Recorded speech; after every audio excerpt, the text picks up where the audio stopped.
Hello everybody and welcome to round 2 of the Bar Clan Conquest League.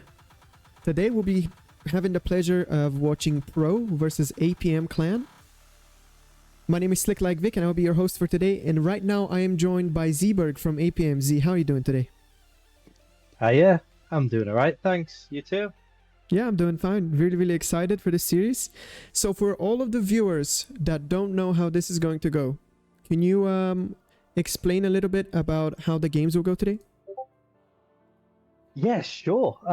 Well, the BCC is the Bar Clan Conquest League. We have, at this moment, in Season 1, 4 invited clans: PM, Pro, APM, and RAM. We're at round 2 now. We've already had round 1 and also had the first game of round 2. Today is the second game of round 2, APM versus Pro. What we're going to be seeing is 3 1v1 games. Each 1v1 game is worth 1 point. And then we're going to have some small team games, a 2v2, a 3v3, and a 5v5, not all in the order I've just said. They're worth 4 points, 2 points per game. And the clan with the most points will be the winner and will gain 4 match points on the table. Yeah, thank you very much. So yeah, really exciting. The unique part is that players can only participate in one game until the big 5v5. Obviously, everybody can participate in a big 5v5. That's what makes this so fun. You have to choose your players, where to put them, and I think it's a challenge when going against a huge clan like Pro, right? They just have so many players, and you have no idea where they're gonna place them, right? Is that something that you guys had to like struggle with, I guess? Oh yeah, for sure. We have lots of players who are 1v1 players by heart. So, which ones are we going to place where, and who are we going to expect them to face too? That's one of the important things. Are they going to put their best players in the 1v1s, or are they going to wait for the small team games that are worth more points? So yeah, it's been a bit of a juggle for C3BO, our captain. But I think he's done a good job. Yeah, We've also had some internal gaming to it too, as what we've done is, if someone thinks they are better than another player in a certain position, they can challenge the other player to an internal match, and if they win that internal match, they can take their spot. So we've had a little, we've gamified the roster too. So that's thought that was fun idea from C3. Damn, that's nice. That sounds really fun. I love that. The internal way of squaring up and securing your spot. Yeah. All right. I see Pro Razor is ready to join us as well, so I'm gonna drag him real quick. Hello, Razor.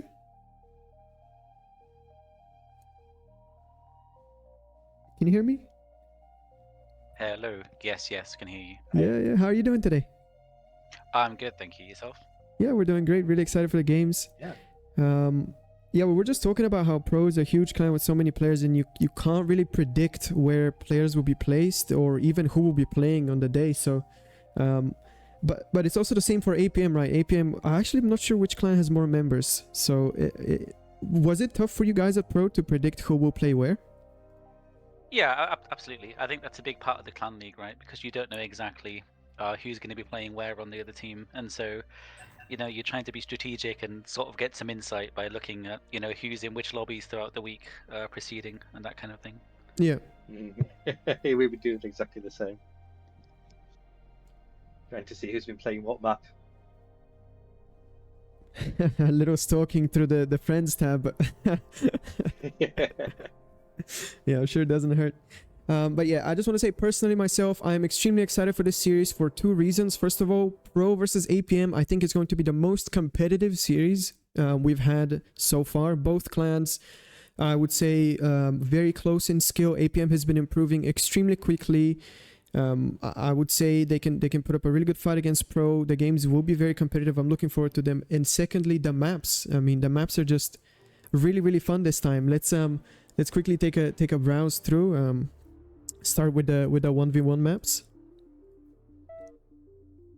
Yeah, so Aurelia, Hearbreak Hill, and Eye of Horus. Really entertaining maps. Have you guys practiced a lot of games for 1v1? I know there's been a lot of practicing on these maps. Certainly, a lot of practicing. Yeah. We have a few players that are also specialized in one of these two maps. Well, on most of these maps. So, yeah, they're going to be bringing their best. Yeah, similar kind of thing on our side. You know, players kind of, you know, they can elect to say, oh, I'm good at this map, or, you know, I don't want to do that map, and then, you know, just kind of sort ourselves out that way generally. Yeah, yeah. Yeah, that's very interesting. Yeah, Aurelia, obviously, just going to say a few words about every map. Aurelia, can I just click on them right here? Oh my god, that is great. I love the Figma. Yeah, Aurelia is like this a small choky map. You can defend easily, transition into air or tier 2 very early. Very, very exciting. Then we have Hearbreak Hill. Deceptively huge, actually. Every time I play this map, it feels smaller than it than it actually is. Big distances, very hilly, interesting use of terrain. Usually we see bots prevalent on this map, even though it is such a big size. So yeah, that will be very, very exciting. And for the last one map of the day, we have Eye of Horus. Eye of Horus, I feel like it's very popular. It's in all the tournaments recently. It's been randomly selected for this one as well. Again, a very terrain oriented map. Bots see a lot of play. So yeah, very, very interesting. But today we will be starting out with Aurelia. And do you guys think I'm okay to reveal the players now? Or should we do it later? That should be okay, I think. Yeah, I think the players have been chosen. Yeah, it's all locked in, right? So Yeah. it should be okay. Yeah, okay. All right, I'm going to click on... We have Aurelia. It is Lord Vidor versus Mirrored. Yeah, that's an incredible matchup, actually. That's going to be a good one. Yeah. Weren't they in the BPL? Didn't they have that big match against each other? But they kept trying to rush each other. Yes, exactly. Mirrored and Lord Vidor had the most exciting series, I think, in the qualifiers. Everybody was super stoked with their games. They were very action-packed. Some of them were very, very short. We had a lot of very close commander versus commander calls. And it was dramatic. And yeah, everybody loved it, me included. Yeah, they were great matches to watch. I really hope they put on the same show tonight. Obviously, a little bit about the players. I would say they're both very non-standard. Lord Vidor, I feel like every map I watch of him, he has kind of his own thing set up that I don't see too often from other players. Mirrored, devoted Armada player. Do you think there's a chance Mirrored plays Cortex today? I think there's a chance. He loves his Armada. Yeah, but I think there's a chance that he'll go Core today. And Razor, what about Lord Vidor? Do you have any sneak peeks on what strategy he's gonna go for? I don't, I'm afraid. I mean, the standard on this map, I think, is core vehicles. That's kind of what you expect going into it, but I'm not really sure, to be honest. I guess we'll find out. Yeah, we'll find out. I think he can make a lot of things work here, and I'm really excited to see not really the openings, but the transitions, you know, because that's where the map really opens up. Yeah, it looks like we're just waiting on the players to join in. Yeah, there you go. Both of them are in lobby. We should be in game soon.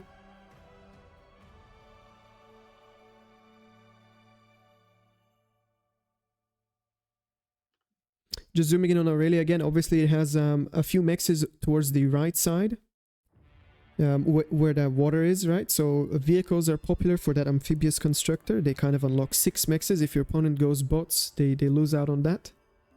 That's an interesting aspect of the map.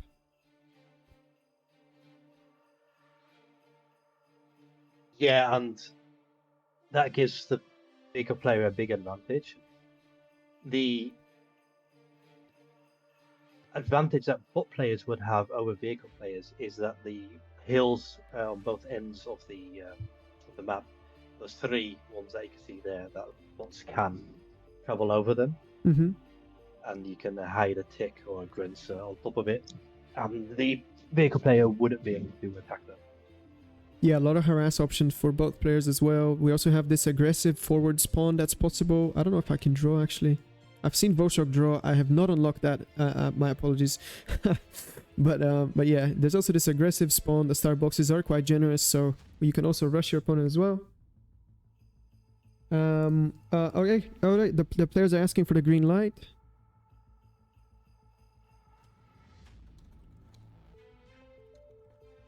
I'm just letting them know they can go when they're ready. We are certainly ready. I hope you guys have your popcorn, your beverages, and you're ready for some great games. There we go. The start going in now. Yeah, I'm looking forward to this one. I think the APM Pro, as you say, is probably going to be the most competitive match, at least this season of the BCCL. So really interested to see how it works out.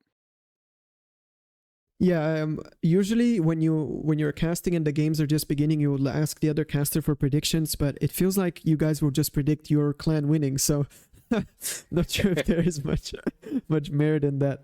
But yeah, me personally, I cannot cast a prediction. I have no idea how these games will go. I'm just excited to see them unveil. Yeah, I think it's also a really difficult one to predict, as the BPL showed that Lord Vader and Mirror are both good at aggressive play, but also good at the macro side of things. I would say that Lord Vader is more of a macro-oriented player than Mirror.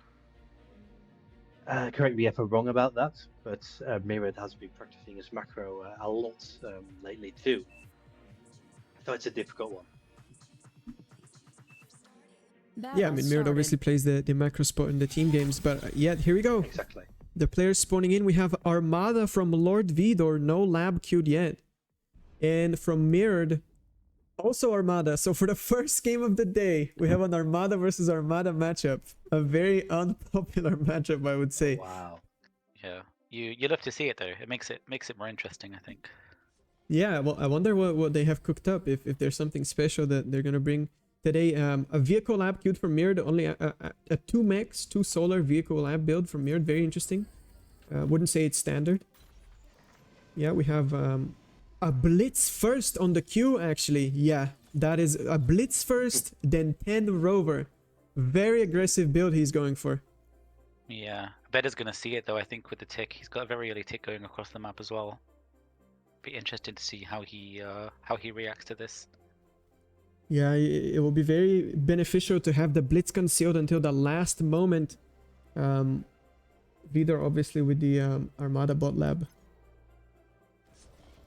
Going in for tick first, very, very smart. Just scout to see if there's any cheese or anything you should be scared of coming your way. And yeah, indeed, the tick. Let's take a look.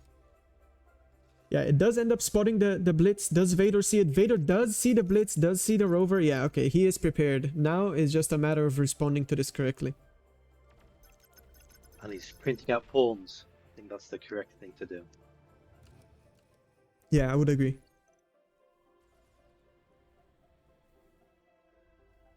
And he's building an LLT in base. I think that's also good for Mirrored, that he's wasting his resources on an LLT. Yeah, potentially. What he doesn't want to do is overcommit to the defense.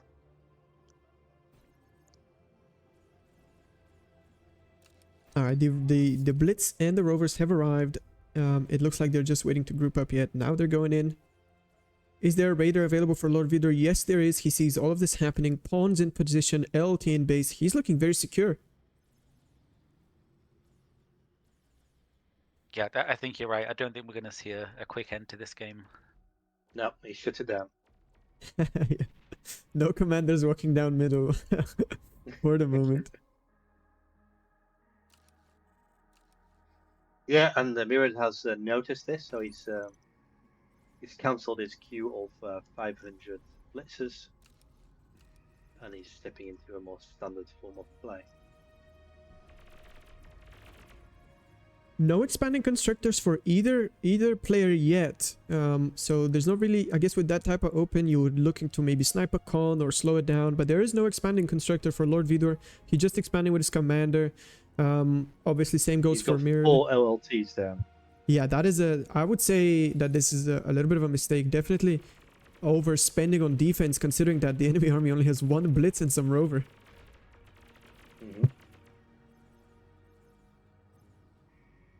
Yeah, Mirrored playing very smart with his army, not committing. retreating, just taking these pawns on a walk.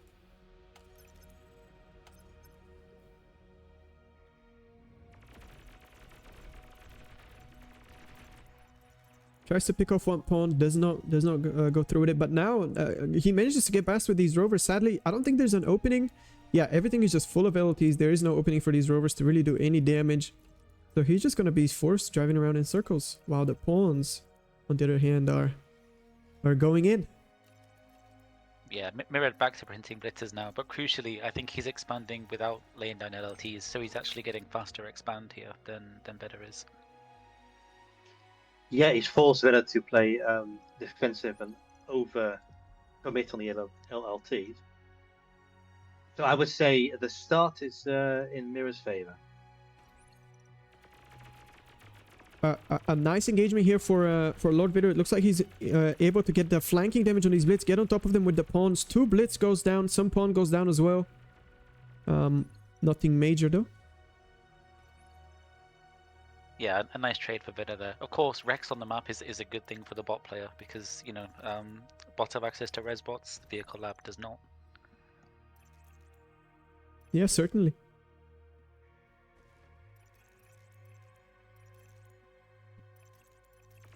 Vito tries to sneak by here with 3 pawns. They're gonna get caught by the outcoming wave of blitz. Yeah, we see Mirrod's commander now walking towards the middle islands. Yeah, that's one more thing about Aurelia. These islands on the middle, you can only kind of grab them with your commander. So, yeah, it's a choice where you want to go. Looks like those 2 pawns are going to be able to do some damage. Oh, Mirrored picks off one of Veda's mechs that he was building as well, and another one now as well. So those scout vehicles finally getting some value. Yeah, we can just see them on the minimap. These scout vehicles manage to get 2 mexes. At the same time, Mirrored loses 2 mexes of his own to a pawn. Equal damage done on both sides.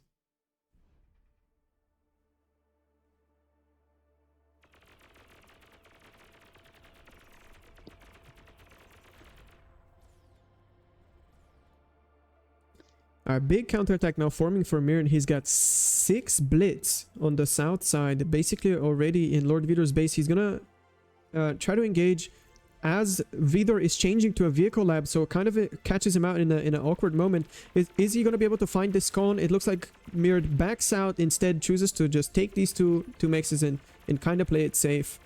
I think he could have committed for the constructor. Maybe he thought that it was not worth it because he's just gonna get resurrected.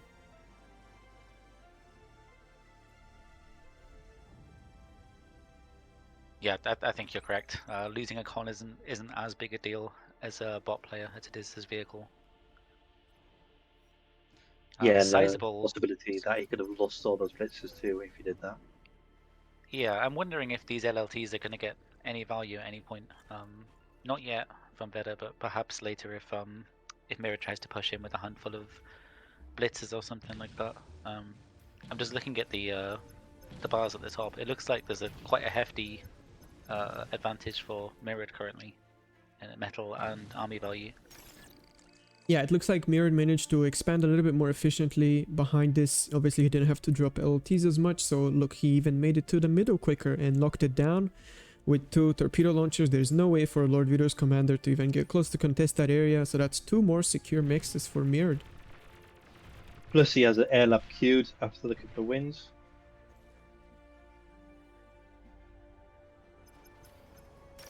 It looks like the vehicle transition is now done for Vidor. The unit of choice is a Janus in stout mix, primarily heavy on the Janus. As an answer to the Blitz, I guess. At the same time, let's see, what is the queue from Mirrod's Air Lab? No queue at the moment. Curious if he's going to go for a Banshee play or a Bomber play. Yeah, there you go. 20 Banshees on the queue. Do you think that's going for the commander? I think it is the VDB special. Shout out VDB. Yeah. Yeah, but we can see now a huge difference in the expansion forming. Basically, this entire area is not even claimed for Lord Vidor yet in the south. Wow. Mirrod has been comfortably expanding with 2 vehicle constructors behind this. So yeah, he is in the lead. Now it's just a matter of spending the metal and utilizing the units.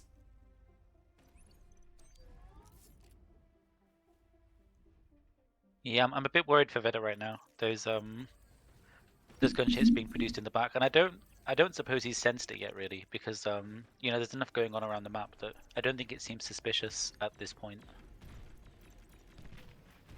Yeah, that's very interesting. And you say that now that these stouts are poking in and he sees the same amount of blitz, maybe now some alarm bells could go off. He can be like, oh, there's probably some transition happening.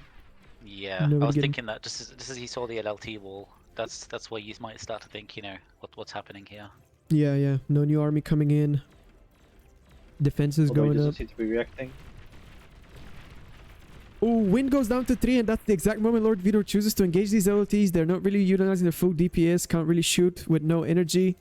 Obviously, Mirrored making the energy expensive Banshees on the back of this, so he drains all of his energy. So yeah, Lord Vidor chooses the right time to pounce, gets a very favorable engagement, and now he's up with 40% army value. So yeah, he could make something work here. Yeah, and of course Banshee is not great versus medium tanks, really. They'll take a long time to clean that up. Right, now we have the Banshees going in. 8 Banshees is what Mirrored chose to go in with. No scout plane with them yet. I think that's a mistake if you're trying to kill the commander with no scout plane. He can simply cloak, and there's not much you can do. Wind still low, so cloak not really available for Vidor. Now the Banshees hit 20% already down on the commander. 40% down. Oh my god, it looks like I going think down. it's gonna work. Yeah, I it's think working. he's going to be able That's to GG. snipe it. Yeah. And that's it. Lord Vidor dies. 8 Banshees do the trick. GG. And map 1 Well done, goes to Mirrored. Mirrored. Battle ended. Damn, those Banshees look... They did so much damage. I did not expect so much DPS. It went quickly, didn't it? Yeah. Very quickly. Okay. Map 1. Yeah, goes to APM. What a great game from Mirrored. Okay, so now I believe we will be playing the 2v2 game, yes? Yes, we are. Alright, that's On great. Mariposa Island. Yeah, let's take a look at that map as well now. 2v2, there we go. Okay, I'm revealing the names now. Alright, it looks like for Mariposa, we will be watching C-3BO and Psycor versus Barcast and Hayaji.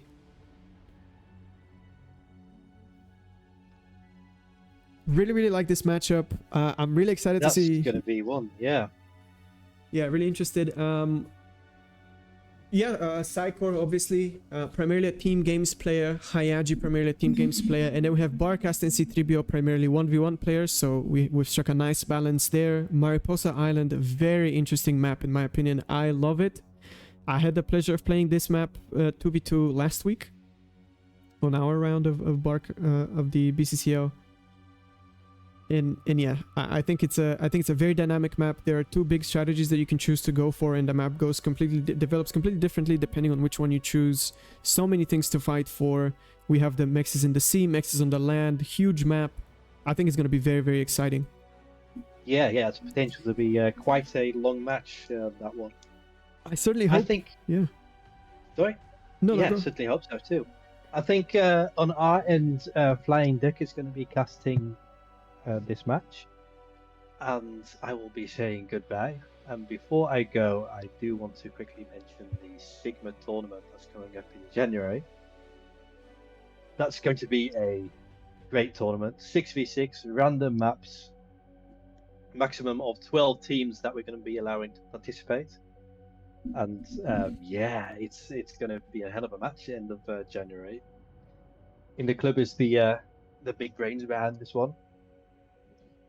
So yeah, big up for in the club and Sigma tournament. Everybody watch out for that. And if you want to create a team, please do. Yeah, really looking forward to that one. I know Inda has been cooking it for a while. He was very excited to reveal it this week finally. Yeah, yes, yeah. Yes, definitely, Yeah, guys, it's gonna sign be up. super. Yeah, 156 maps to choose from, and every map's going to be randomly chosen. So we could be playing a 6v6 on tiny maps or on huge maps, or on some maps that you never see before. Maybe only in versus AI maps. So it's going to be cool. Okay, I'm going to head out. I'm going to drag FlyingDuck into the chat, and you can say hello to him. All right, thank you very much. Yeah, thank you so Bye, much, Z. guys. Yeah, been a pleasure. Hello. Hello, Duck. How are you feeling today? I'm feeling good. I'm ready. Yeah, yeah. I want to play.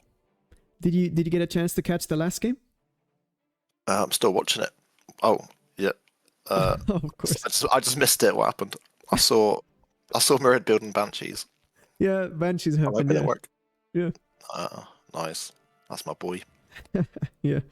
Yeah, worked the treat, worked very well, and yeah, that's how that game ended. Yeah. Okay. All right, guys. Now that I have you here, both, Razor, are you going to stick with us throughout this game as well? I believe so, yes. I think Barcast is going to replace me from Pro after this one. That's my understanding. All right, sounds good. Yeah. Yeah, so I have to ask you guys, I'm going to be asking on every map, can you give us some sneak peeks into what these guys might do? Do we have any builds? Do you know what they've been practicing? Are you willing to divulge that information? No comment. Yeah. No. Ah, okay. I know there's going to be a C start. A C start, I yeah. suppose. Yeah, I think that's the safe way. Standard. Yeah.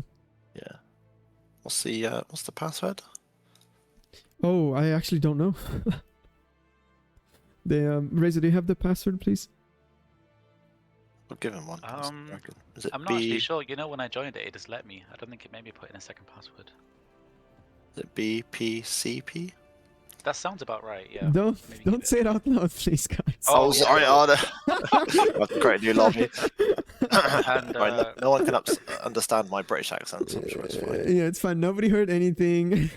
Why is there 100 people joining the channel? No problem. I'm sure nothing happened. Nothing went wrong. It didn't work. It was different. Wink, wink. Yeah, of course. All right, we have Barcast and Hayaji in the lobby. It looks like we're just waiting for C3BO and for Sidecore. Guys, please make sure to have the password in case that's what's stopping us right now.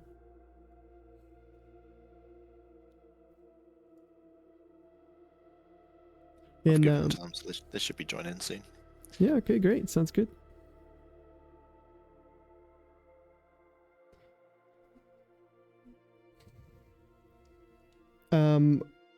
Oh my god, I was gonna ask, are you both playing today? But I guess we're not ready to talk about that as well. we can't really say that, can we? So yeah, I was gonna ask if you guys are nervous, if you know, if these are big games for you, and stuff. But I think we can say we're playing. I mean, I'm confident to say I'm playing in one of the matches. Okay, that's good. But it is kind of locked in, so I don't mind. Razor, what about yourself? I mean, you know, when I'm called up to play, you know, it means we're just missing our better players. So, so I don't want to. No, so I don't want to say. I don't want to give it away whether or not I'm playing. We'll see. Yeah, I don't know if that's true necessarily, but yeah, I would okay, Duck, are you nervous in that case? I am a little, but I kind of think I know who I might be playing. So I'm not nervous unless it's not the person I think it is.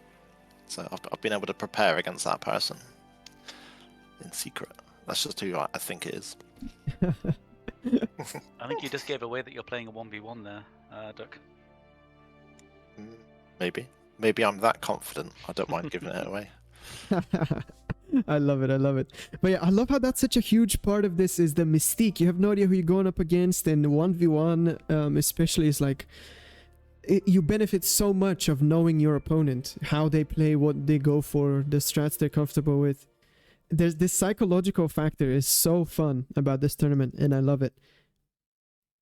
Yeah, and even though you've got like a couple of weeks to prepare on that map, you just don't know who you're against and what they're going to do, so you kind of have to kind of prepare for everything, which makes it really fun.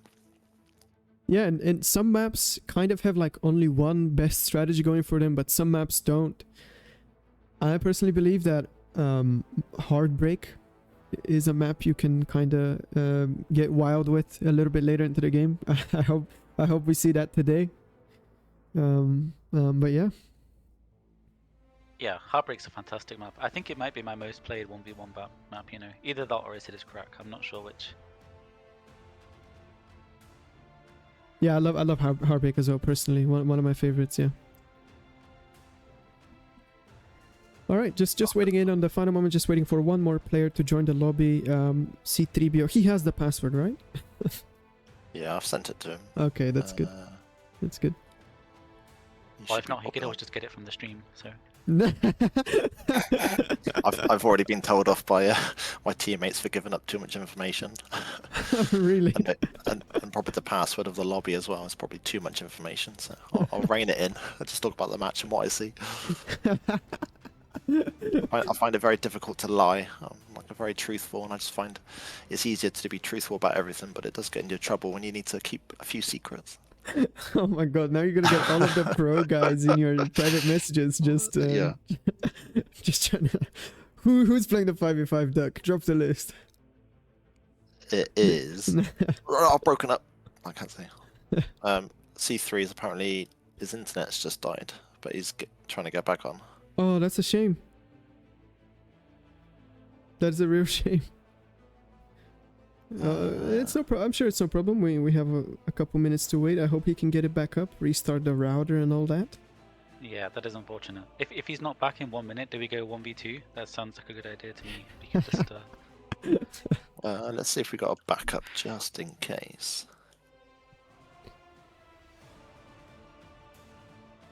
The backup is Pro Razor. You play for APM. Yeah, now. yeah. Get pro on play our for team. the other team. Yeah. Yeah.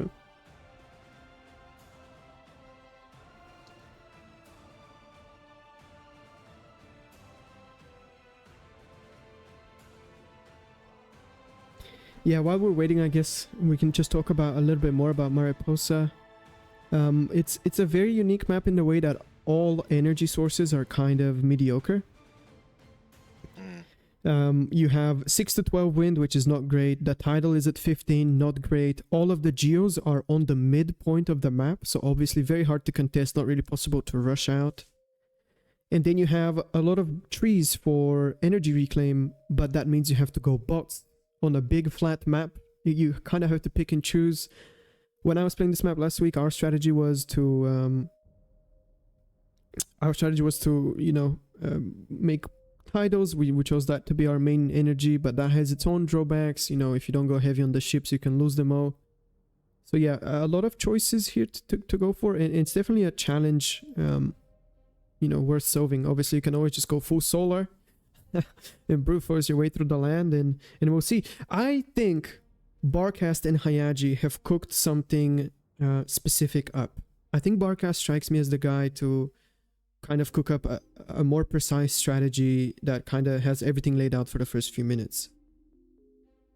Yeah, I think that's how Barcast likes to play. He likes to have like a kind of set build and do it like really well, and then it just makes him so strong to kind of beat a lot of things. But yeah, this map's it's quite large as well, and there's a lot of like opening, so you might see quite a lot of like T1s and just kind of running around and trying to catch the opponent off guard. C3's internet is back, so he is joining. All right, that is good to see. For the password again. So he should be in momentarily. Oh, very, very good. All right, there he is. There he is. Perfect. We're going to be jumping into the game very soon, guys. Thank you very much for sticking around and waiting. Yeah, I've been extremely anxious all day for technical issues. It's just if anything's going to go with a stream, any errors, anything, and yeah, it finally happened. We finally you can't really run away from it. Always some technical issue.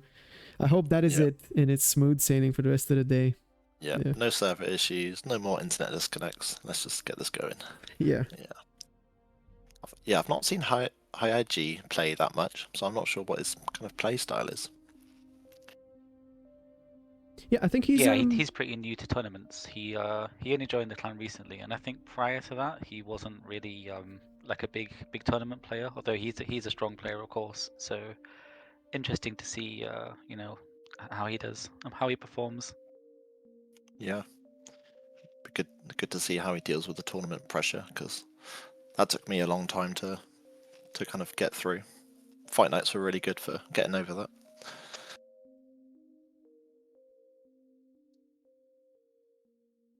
All right, there we go. The star vote is in. The game is now loading. I will switch over.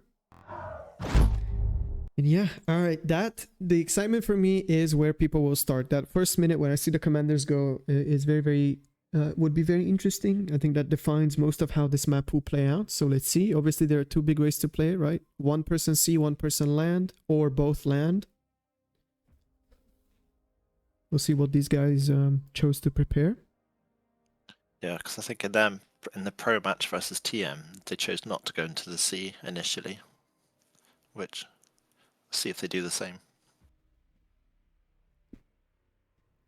All right, we can already see that Hayaji and Barcast have chosen to go for the one land, one sea approach.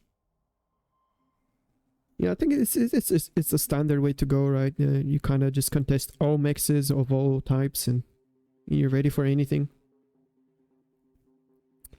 Yeah, same identical start for APM team, Psycho and Citribio, land and sea start. Yeah, we're heading into a mirror match. Yeah, and it's interesting because Cycle is quite new to tournaments as well. So we've got like the new to tournament players playing on the land, and then we've got the experienced people on the sea. Yeah. Let's see how it goes.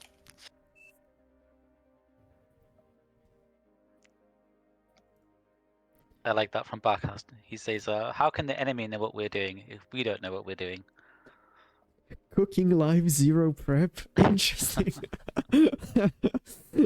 Oh. See, I know that's a lie for sure because I was watching Barcast stream, and this is a little secret. I shouldn't say it should be a secret, but yeah, I saw them playing some inactive AIs together. So they have been cooking. That's a Battle started. See. It's a little mind game, trying to get into the opponent's heads, maybe try to get them loose up a little bit, you know, have their guard down, I guess. Yeah, it's all part of it. Yeah, just looking. I don't know this map very well. So on the land, is it sort of like a 1v1 in the land and then a 1v1 at sea? Is that how it plays out? Like, how does this work? Usually there are more metal extractors on the land than there are on sea, so you have players not really invest that much into ships. You don't see big battles in the sea. I'm pretty sure there's more stuff to fight over on land, so people will just make a few cons, maybe a few scouting ships, and then reclaim the lab and go into like a heavier tank production on the land. Yeah, so I'm just looking around at everybody's opener, and it seems like definitely this has been practiced from pro. Hayaji opening with a 0 max bot lab to immediately rush out res bots for that energy. Yeah, as I was saying, energy tough on this map, so they've chosen to go res bots to solve the energy problem. Going into countered as well before mexes, maybe that is a little bit too... That feels very early, but Cycle's going counter as well, but he's getting some energy before that. Yeah. Let's take a look at the sea starts. Yeah, Barcast is going Mex's Tidal, has a sea lab queued up. Absolutely the same for Citribio. Huge amount of tidal going down, really, considering how weak tidal is on this map, actually. Yeah, I would say it is weak, but it's still kind of the best out of all of the available options, right? So. Yeah, I think the great thing about tidal on this map is it's difficult to harass, because right now, Pro, of course, haven't got any. Well, they haven't got any energy production, I don't think, on land. So there's nothing really for ticks to go to harass. Whereas, APM with some solars out there, they could get. Yeah, here we go. Barcast just being a little bit annoying with a tick there. Good micro to get all those solars. Just pinging them all off, yeah. Oh my god, this tick! How is it still alive? That is crazy. It went through like 5 rovers and survived. That's crazy to see. Yeah, rovers sometimes miss. That's just how they be. Yeah, that tick ran the gauntlet. It really did. Yeah. I just put that down to Barcast's skill. He's just so good with micro. He manually dodged all of those lasers. Yep. Oh my god, one tick actually manages to survive. The rovers don't really snipe it, so... Should get reclaimed really quickly if he's on it. Yeah, there we go. Okay, dies, no damage done. Okay. Alright, let's zoom out a little bit and take a look at the big picture. So, C-Tribio's commander walking on land and is immediately gonna, help with the expansion. Psychor already also walking. In terms of ships, C-Tribio has made 2 dolphins and is running to one side. He's actually going to be able to find a constructor, most likely. Obviously, now going to meet with a supporter. easy work for the Dolphins.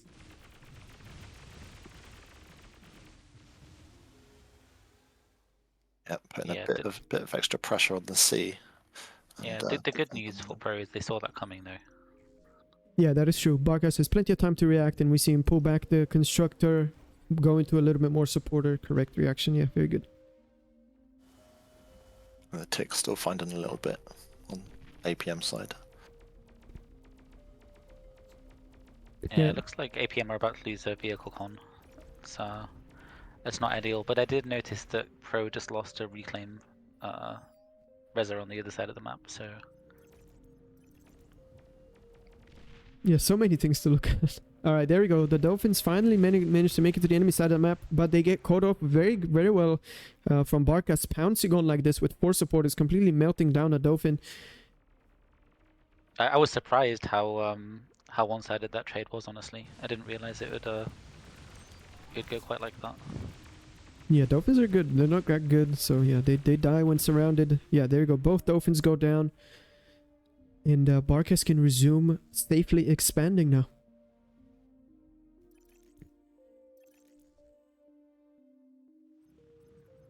Yeah, Pro now getting ahead in the metal per second after killing some mexes and the vehicle con to slow their expansions down. So that's good harass by Pro. Looks like another con is about to go down. Pawn manages to get on top of a vehicle con. Yeah, I think this is Psycho's maybe inexperience with 1v1 a little bit, allowing Hayaji to pounce on 2 cons now, go down to maybe preventable attacks.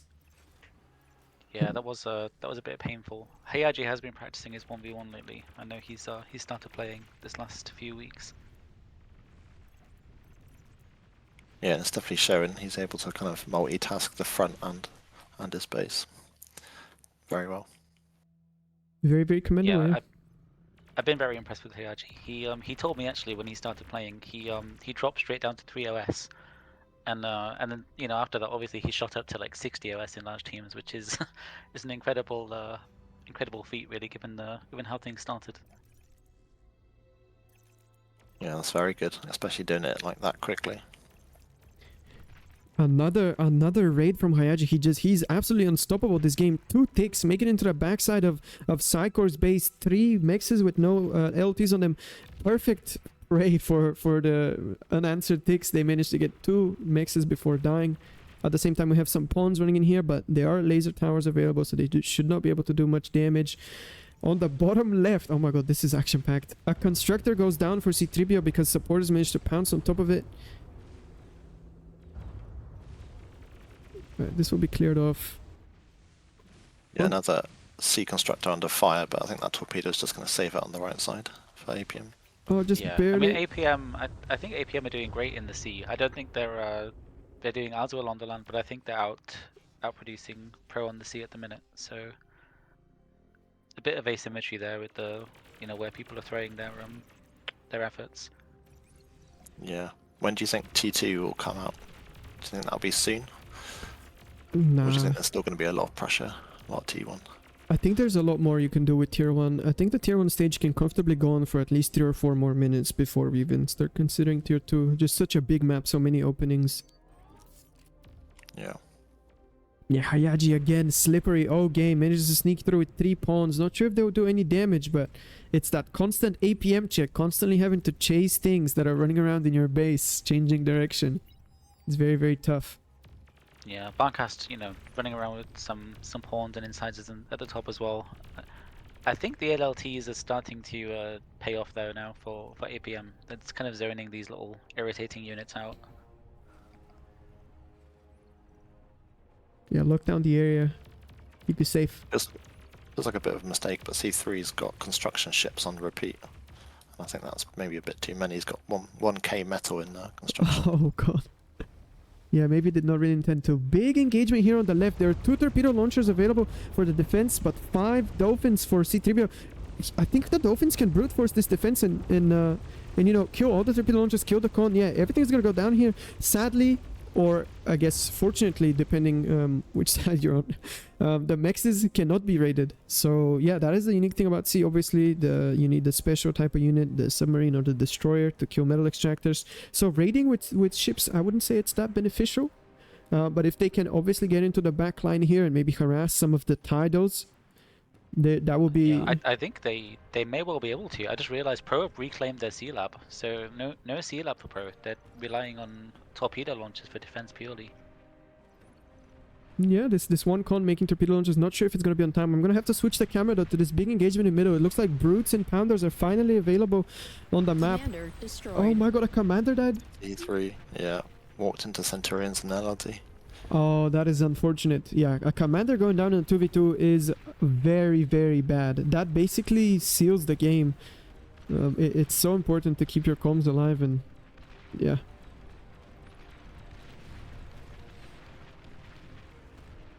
Army value 150% in favor of the blue team. There's so many tanks in the middle of the map. They've made so many tanks, yeah.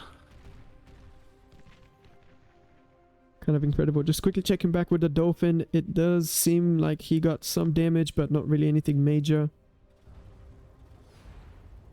They're up on energy, so if they can kind of stabilize and pump out loads of tanks, maybe they can come back, but it's not looking good for APM, for sure. They've lost that top ground. Yeah, really hard retaking the hill once you lose it. It's just so defendable. You can kind of choke it off, and then you have the high ground, so very, very beneficial to have control of that entire area, and it seems like Pro have basically secured that at this point. The shurikens arrive just as that Dolphin finally gets cleaned up by the torpedo launchers.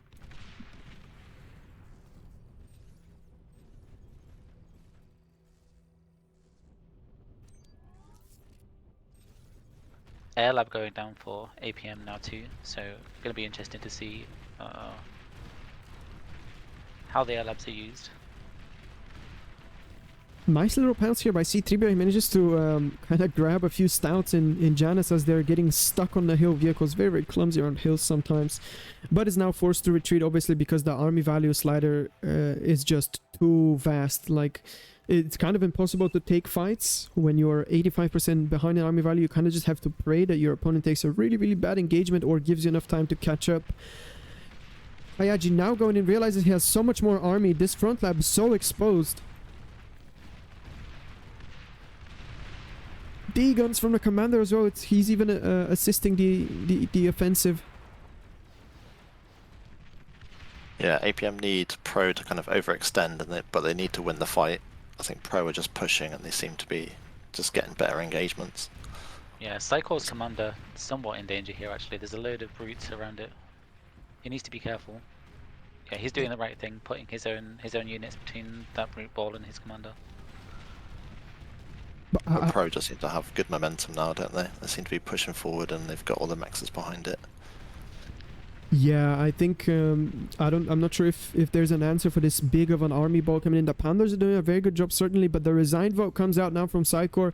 I wonder if C3 feels the same way. We're about to find out. I know C3 doesn't like to give up too early, so we'll see if C3 accepts that resignation. Yeah, some hesitation so far, has not accepted the resign vote. It seems like he's actually quickly just going to switch over. He's going for a turtle play in the top left corner. He has a forward position with an amphibious lab, so he's going to try to make turtles. Obviously, they will not really get punished by the shuriken because they have that AA, but this is just such a massive ball of army. 7,000 metal in tanks just on their doorstep. Yeah, huge amounts of reinforcement streaming across the map as well. Like all those brutes and Janus, they're gonna be able to clear that turtle up, I think. Yeah.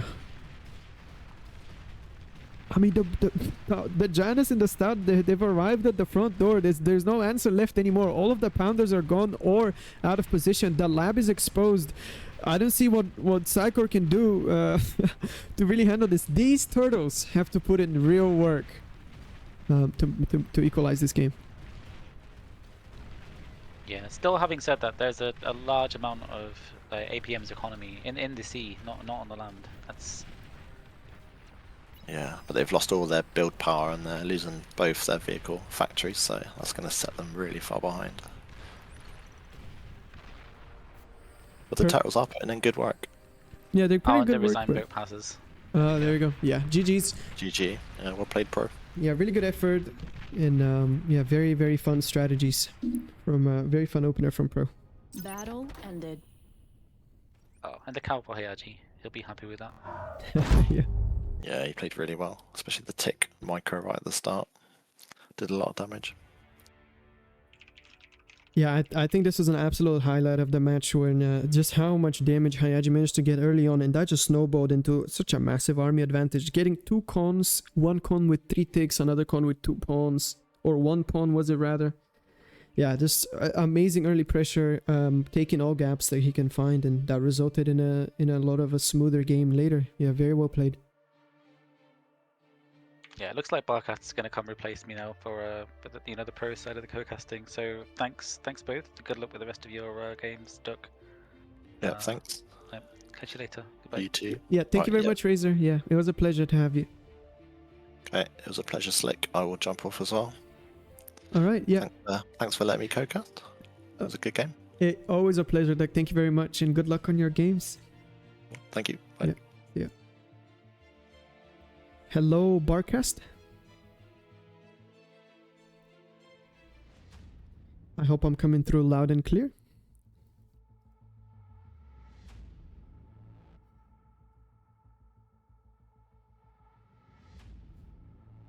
Yeah, I'm guessing Barcast is not at the PC at the moment. I'm sure he's going to be joining me soon.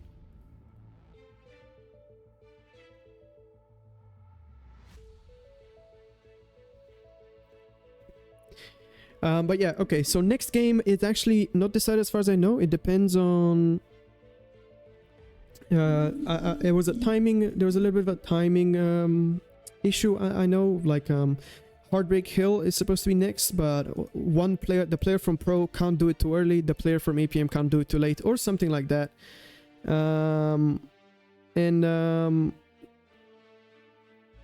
Hey, Slick. Oh, hey Barcast. Hey, sorry about that. Yeah. How are you feeling after last game? Talk to me. Yeah, I'm doing great. That was a lot of fun. Despite what I said in the chat, actually, we did a bit of preparation yesterday for that. So. Yeah, I knew that was a lie. I knew you were lying. Yeah. Glad to be here with you. Yeah, very enjoyable game to watch. It was a very fun strat with the res bots. I'm sure it was effective and yeah, is a very smooth game for you guys. Yeah, I'd say so. I was a little bit worried once the was it the turtles kind of showed up, because like they have the anti-air, of course, so like clearing them out with Shuris isn't as efficient as you'd like them to be, but I mean, other than that, it seemed pretty smooth. Yeah, very well played to Hayaji as well, and yeah, I'm actually not sure what is the next map then? Is it Eye of Horus? Is it Heartbreak? I know it's a timing situation. Do you know? I want to say it should be Eye of Horus, or I think we're kind of waiting on Andy, spoiler alert, to play on, wait, excuse me.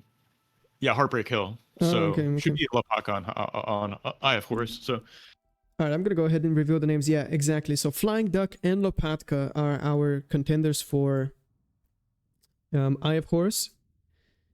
Yeah, they've played on this map before, actually. I'm going to drop some lore here, but basically the first time the BCCL ever happened, it was a test game between DME, back then it was DME, and Pro, and it was again FlyingDuck versus Lopatka on Eye of Horus. So we're actually going to get a repeat. From that game, or? I'm sorry, what? Do you have the outcome from that game, or? Yeah, Duck won. I think he just got really good damage with grunts early and won the game. It was like a 7-minute game, something like that. So yeah, I'm sure they would both be looking forward to a rematch now. Yeah, I will say I did send Lapaka some replays from the last BPL for him to study yesterday. So hopefully he had some time to kind of prepare something for this game.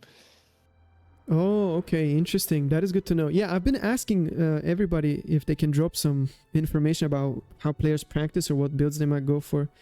Yeah, that's interesting. So, do you think Lopatka is going to go for the classic middle map spawn grunt? Yeah, that's what I'd imagine. So, and playing on that map can be really difficult, I'd say, just because the radar positions are a bit awkward to place down and defend, right? Mm-hmm. So we'll have to see if he's able to get those up and, like, of course, defend against all the raids. And something to note is a lot of these APM players are Armada enjoyers, which I'd say that's probably one of the better maps for for Armada versus Grunts. I don't know if you can kind of speak to that as well, but Yeah, I don't know. Sorry. I don't know if I can really say that. It's really tough to say. I think grunts are just kind of better than Armada bots on any map, right? That's at least my opinion on it. Yeah, for sure. Oh, looks like actually we're getting Yeah, a different matchup maybe.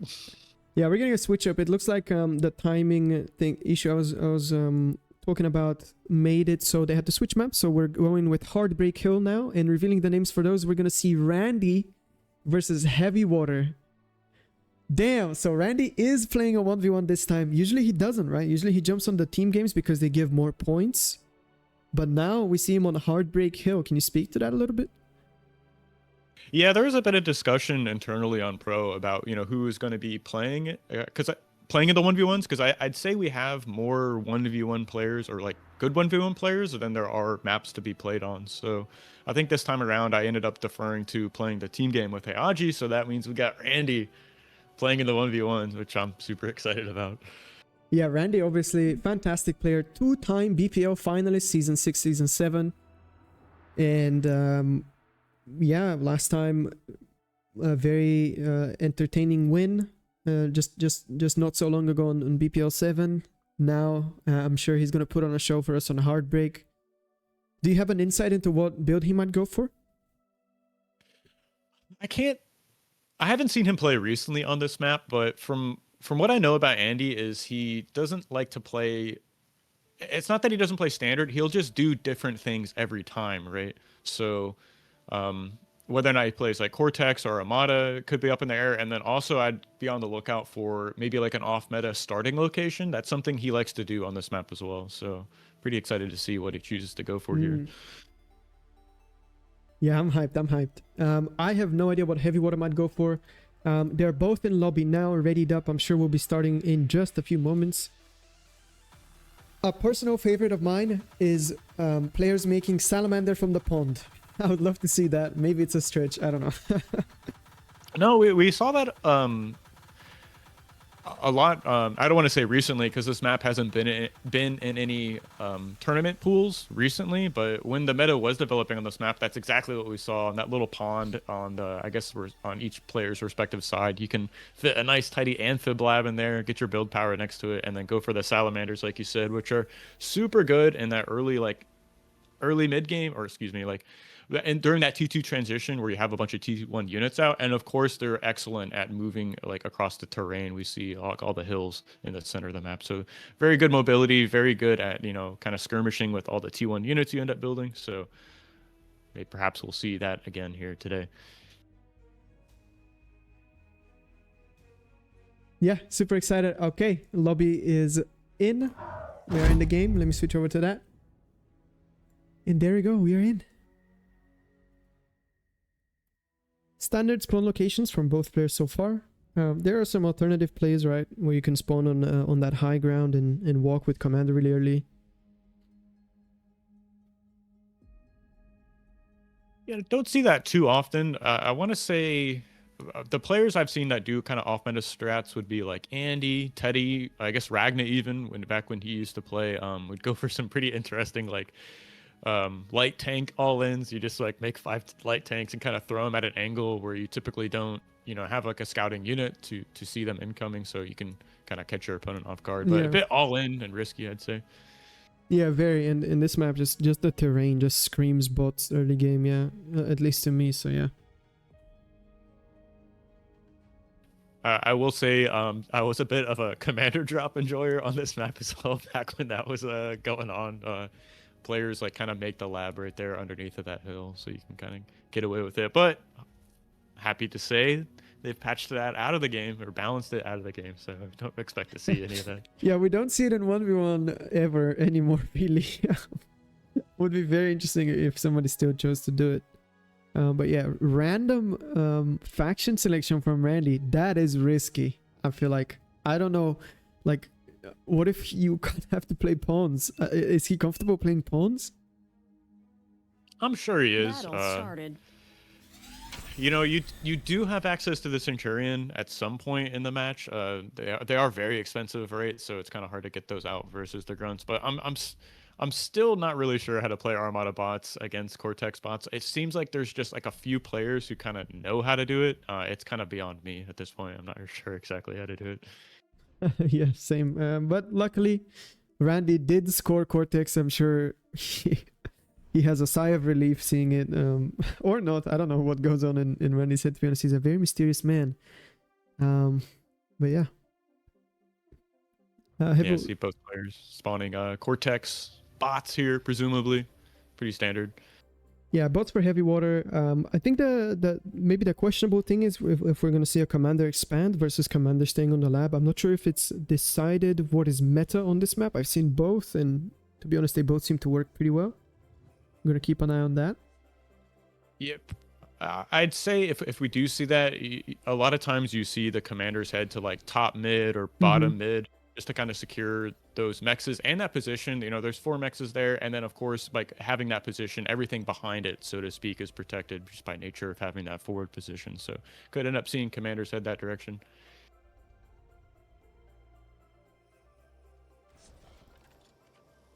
All right, let's check out the queues here. Yeah, we got con, grunts, some more cons, some more grunts. Just very, very standard standard stuff. The amount of cons Randy's going for makes me think that he's going to keep his commander in the lab. Yeah, Heavywater only going for 2 cons. Interesting. Maybe he will expand with commander. Yeah, we're going to keep an eye on that. But yeah, definitely going to be a little bit of a slower early game. Grunts obviously slow. We're not going to see much action for the first 3 minutes. Yeah, both players just trying to get out these expanding cons, stabilize their energy, you know, spend that starting metal. So pretty safe opens from both players. Randy going for the radar here on the high ground as well. Yeah, very standard radar. Love that radar. Extremely powerful. Very good. Yeah. Same for heavy. Yeah, very, very mirrored so far. Kind of interesting fact about this map is it's modeled off of a StarCraft Brood War map called Neo Heartbreak Ridge, actually. Oh, really? Yeah, it's a very old map, but glad to see it here in Bar. I would like to see more of these kind of like, you know, smaller-esque maps in the 1v1 map pool. Maybe we could get some dropped here soon, but... Did you know that it's funny you say that this map is small? It's actually huge. I was so surprised. We were playing Canis River or something, and I said, "Can we just go for a smaller map like Heartbreak?" And they said, "It's not really smaller." I was like, "What?" But yeah, maybe it feels smaller, you know. Yeah, it feels smaller. I think it's because of all the chokes and the terrain. Yeah. But yeah, I was very surprised. Yeah, it's like every map's a 1v1 map, right? Like Glitter's extended. yeah.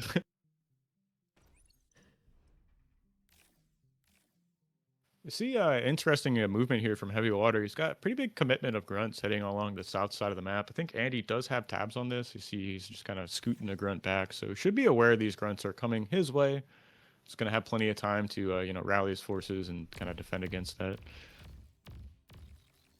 Yeah, Randy, definitely aware that this is coming his way. Plenty of time to react. It doesn't really see that it seemed like he has constructors really vulnerable in that area anyway yet, so he should be pretty safe.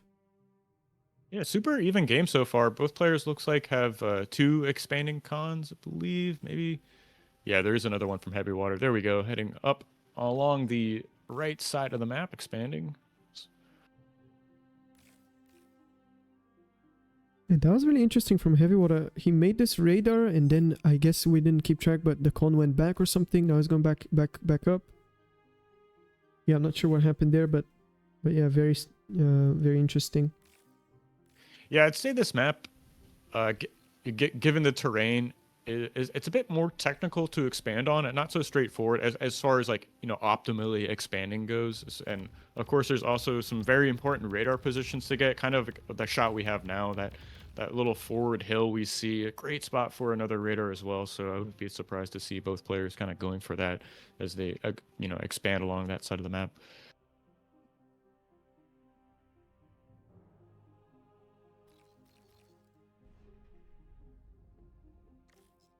Yeah, very, very passive so far from both players. Playing safe, defending their expansions, trying to poke in for damage, but obviously very solid defense everywhere you look. Heavywater has been losing a little bit of grunts here and there. Wouldn't say it's a big difference so far. Yeah, the game could still go either way, but it does seem like Randy's expanding a little bit more efficiently. Yeah, Andy is a very not that I wouldn't say a defensive player. He just plays safe, right? So he always gets the radars up, you know, moving into a position to expand. That's actually a great radar spot. I've never seen that one before. Yeah, I was gonna say as well. Yeah, never seen that before. Unfortunately, though, a single grunt gets in, grabs a few mexes, and this is the exact damage you want in the early game here. Is he gonna get this con even? I think so. Oh yeah, con goes down. That is devastating. That is, you can't ask for more from one grunt.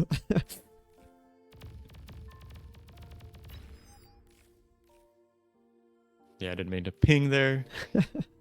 Oh, good. But do have a counterattack here from Heavywater. He's got a big contingent of grunts heading on Andy's side of the map, but Andy is in position. He's getting an exploder up in this position. He's got the radar, so he knows exactly how many grunts are coming his way. Should be able to defend. Yeah, big engagement though. It looks like Heavywater still has more army. Just needs to kind of, you know, fix the formation going again. He could definitely commit for this con. Yeah, he has to go for the con here. You can't leave this many wrecks on your opponent's side of the map and not find the con, but Andy's scooting it back, busting out the repair here. I think the window closed. Yeah, I don't think it's possible anymore. Reinforcements arrived, and yeah, I think there was definitely a point where he could have grabbed that con. See, Heavywater has a pretty decent army advantage as well. A 30% advantage on army. Still got more grunts kind of trickling across the map.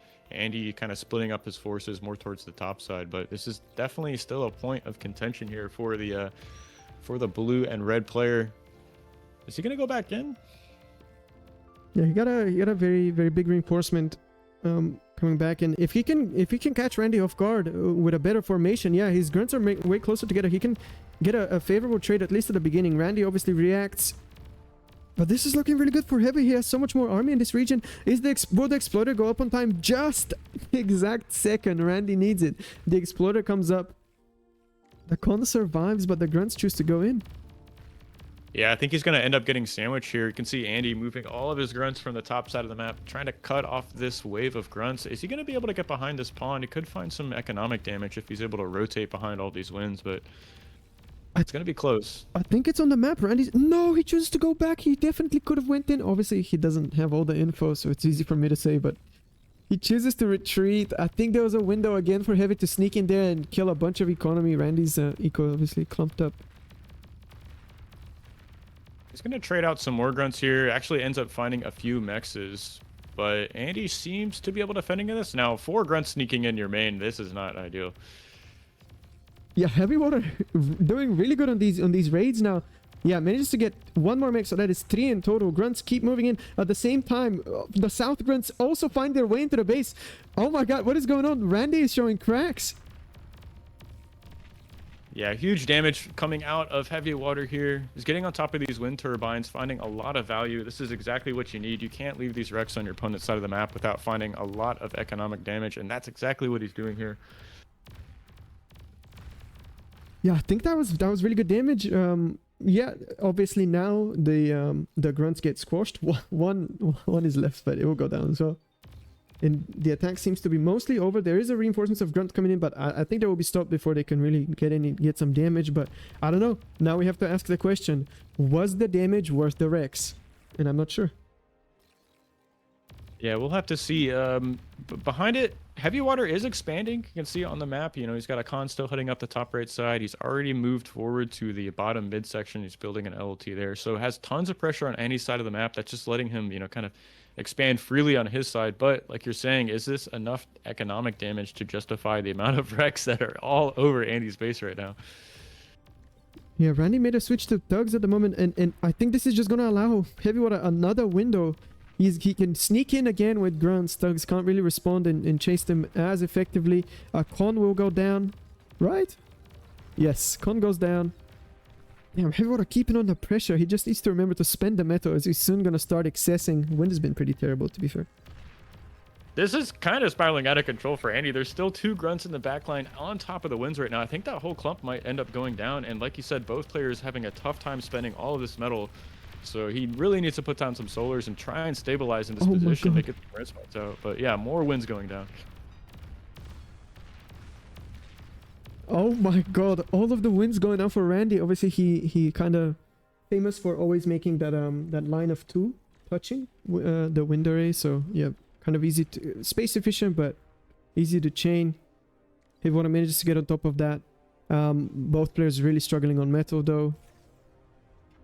Andy did lose another con on the south side of the map. The one that built that exploiter kind of went back to expand kind of south of it. Did end up going down, so Heavywater pretty much eliminated all the expanding cons, save for one that Andy has tucked up on the top left side of the map. I think he's kind of scaling wins back there, but you know, this aggression seems to be petering out. It looks like Heavywater's kind of pulling back his grunts on Andy's side of the map, maybe looking to regroup and kind of stabilize here, try and spin that metal. Yeah, both players floating tons of metal right now.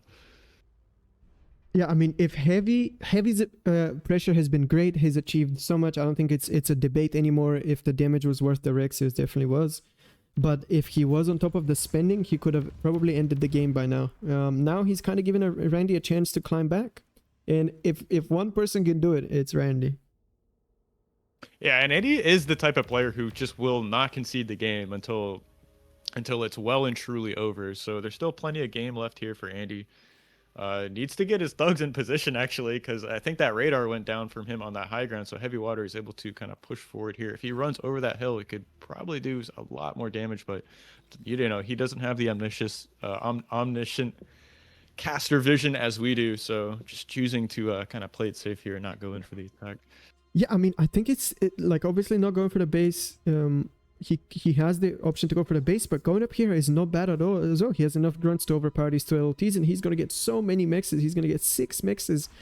Oh, the self-D from Randy is going to go off so close. Maybe half a second left.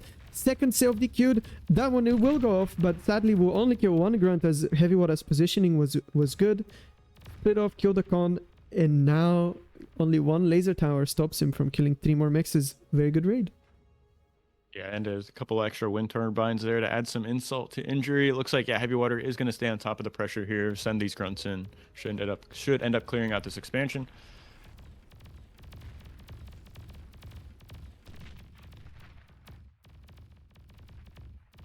And Heavywater has made the transition to vehicles as well, so pretty classic, just getting that vehicle lab right on the cliff outside the main base. Contours can support that. So these incisors are showing up to the front line here.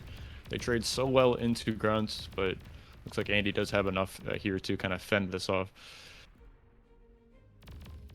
Yeah, and the exploder's up on time, and Randy manages to defend. The big ball of thugs he made finally hits the backline of Heavywater, I should say. They're climbing up this ramp, are going to try to deny the big high ground expansion. Would get met by the reinforcing grunts and incisor. Obviously, grunt and incisor not the best at fighting thug, not really efficient. But if you have enough and if you can flank them, then you will stop them. And the thug can't really run away because it's so slow. Yeah, Andy did buy himself a little bit of time with that. You know, Heavywater having to commit to defend his side of the map. So that's going to give Andy just a little bit of breathing room. It looks like he is finally squeezing out some res bots now, and I believe has made an air transition. So both players did a good job spending their bank. It's kind of re-expanding to this top mid side. Yeah, it does have some Shuris out. Yeah, reset back. And to be honest, I don't know. I think Randy has done a really good job of stabilizing the game. It's not like he's terribly behind. Obviously, he is behind in expansion, but it's not catastrophic, right? And there are plays he can make to still swing the game back in his favor. Yeah, absolutely. And I'm kind of looking at the graphs in the top right corner. Up on metal produced, up on energy produced, right? Seems kind of even in terms of like, you know, metal per second, energy per second. So Andy just, you know, staying in the game, clawing his way back into it. He did a great job rescaling energy as well after all those wins ended up going down in his main base.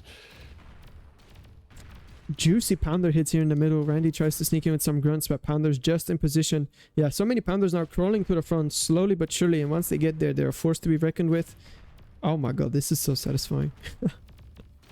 Yeah, something about just grunts getting obliterated by those pounder shots, those riot tank shots. But you know, this is a great move from Heavywater. He's kind of investing in these pounders relatively early, kind of buying that time, getting them across the map, right? So once they are in position and the choke points, it can be very difficult to kind of push into them. They're just so strong at holding down choke points. Yeah, at the same time, a nice little raid from Randy manages to catch the top right corner constructor of Heavywater off guard. Takes it down with just a few grunts. Very efficient raid. Slows down the expansion to a crawl. And that's exactly the plays you're looking for when you're behind. Now Heavywater sneaks in, or at least tries to, with some incisor grunt. But the shuriken that Randy was wisely hiding finally gets out, gets into play, and just completely freezes this entire huge army. And that's huge. That's very good. Yep. Yeah, even getting more damage to the with these Shuris, grabbing a few pounders here, which is one of the best ways to actually end up dealing with them. But Heavywater coming in with a bombing run. All right, let's see. Here come the bombers. How many do we have? Yeah, just 4. They're queued. Do they have any scouting information? Not really. They're kind of blindly queued. Let's see if Heavy adjusts the queue now that he sees where the winds are. Yes, he does. There are big clumps of winds. They're actually chainable. The way they're currently built, so he just needs to tap them once and then they can all go, they can all explode. Yeah, coming around for a second pass, does get all those nice juicy shots, taking out a bunch of the wind here from Andy. I think he might actually get a few more bombs dropped here, just not enough fighters to clear out these bombers really fast. I think so close. So close. He just needs to drop 1 bomb and that would have been devastating damage. That's 18 wind turbines that would have went down. Now, I can't say that it's devastating anymore. It's not like you've completely halted your opponent's production, right? He can still make units, so... I'm a bit worried here for Andy. Heavy has a big army on his side of the map. Andy is trying to produce some thugs, which do trade and skirmish decently well versus medium tanks in kind of relatively even numbers. Very good at contesting reclaim fields, but just having so much pressure on your opponent's face right now is not where you want to be as the blue player right now. I mean, if he just has to get a few extra units on top of this hill above Andy's main base, you can really start pressuring that position. Can't concede that high ground to your opponent. Looks like Heavywater is rotating around a bit, shaving off a few of those exploiters here, finding just a bit more economic damage.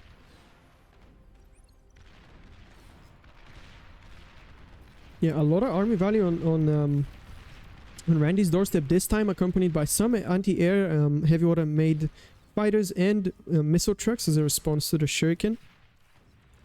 Yeah, just keeping Randy locked. Looks like Heavywater isn't going to press the issue on top of that high ground outside of Andy's main base. He's going to rotate to the top section, but I see like 6 exploiters right now, which do a decent enough job trading into grunts, but we'll have to see if he's able to hold on to this position. Heavywater needs to be careful to not take the death explosion damage of the exploders, I would say. That's what's going to make the difference. Otherwise, this amount of grunts should be able to take this area pretty easily. Let's see. Oh my god, they're just completely hugging the exploders. Yeah, we got an extra LLT that did go up barely in time. I think this is going to be pretty close. He should end up clearing this out, but just from earlier... Oh my gosh. He stopped. No, Heavy, please. Oh no. Okay, there we go. Nobody saw that. That bought Andy a few more moments here just to kind of get up an extra radar, but it got a big engagement in mid right now. Looks like Andy was able to kind of push forward here with these thugs. He's got a lot of res bots in tow to kind of secure some of these rocks, and just more and more thugs coming out onto the board. Theoretically, thugs should be better into the pounder brute, right? They just have the better mobility, the superior range, but it is very micro dependent. Obviously, if you make a misstep, you walk into the pounder and you get permanently stun locked by the impulse, then you die. So a very tricky matchup. But obviously, like thugs sitting on the high ground doing that good damage with the extra range, very beneficial for Randy. Yeah, of course, and you know, as the bot player, you have access to the res bots that can kind of snowball these thug pushes really out of control. But it looks like Andy is going to find a bit of an opening here and bottom mid. He's going to clear out a few of these twin guard turrets, shave off a few mexes. So pretty nice damage here, punching back. Yeah, and we see the army value has now flipped. In fact, Randy has more army on the field. Oh, big engagement here in the middle as I'm saying that. A lot of AFK thugs going into brutes. Heavy not really feeling confident fully going in. We see him kind of step back, although I feel like he does have the upper hand in this specific battle. Yeah, now he decides to go in, confidently rushes in, gets that flanking on some of the thugs, goes in with the Shuris. Very, very nice. That is a lot of army to pick off. Andy even feeling a bit of danger here, kind of backing up with that commander. Maybe could have gotten some D-guns on the cliff there, but rightly so. I think, you know, doesn't want to lose the game to a commander snipe, so kind of safely pulls away. And that is 2,000 metal reclaim on the ground that Heavywater already has resbots and a commander on top of, so safe to say he can secure that. At the same time, big engagement on north. Is some AA with this army, so doing a good job of kind of bullying away these Shuris. Actually, all of them end up going down, so really nice there from Andy, kind of holding on to this army.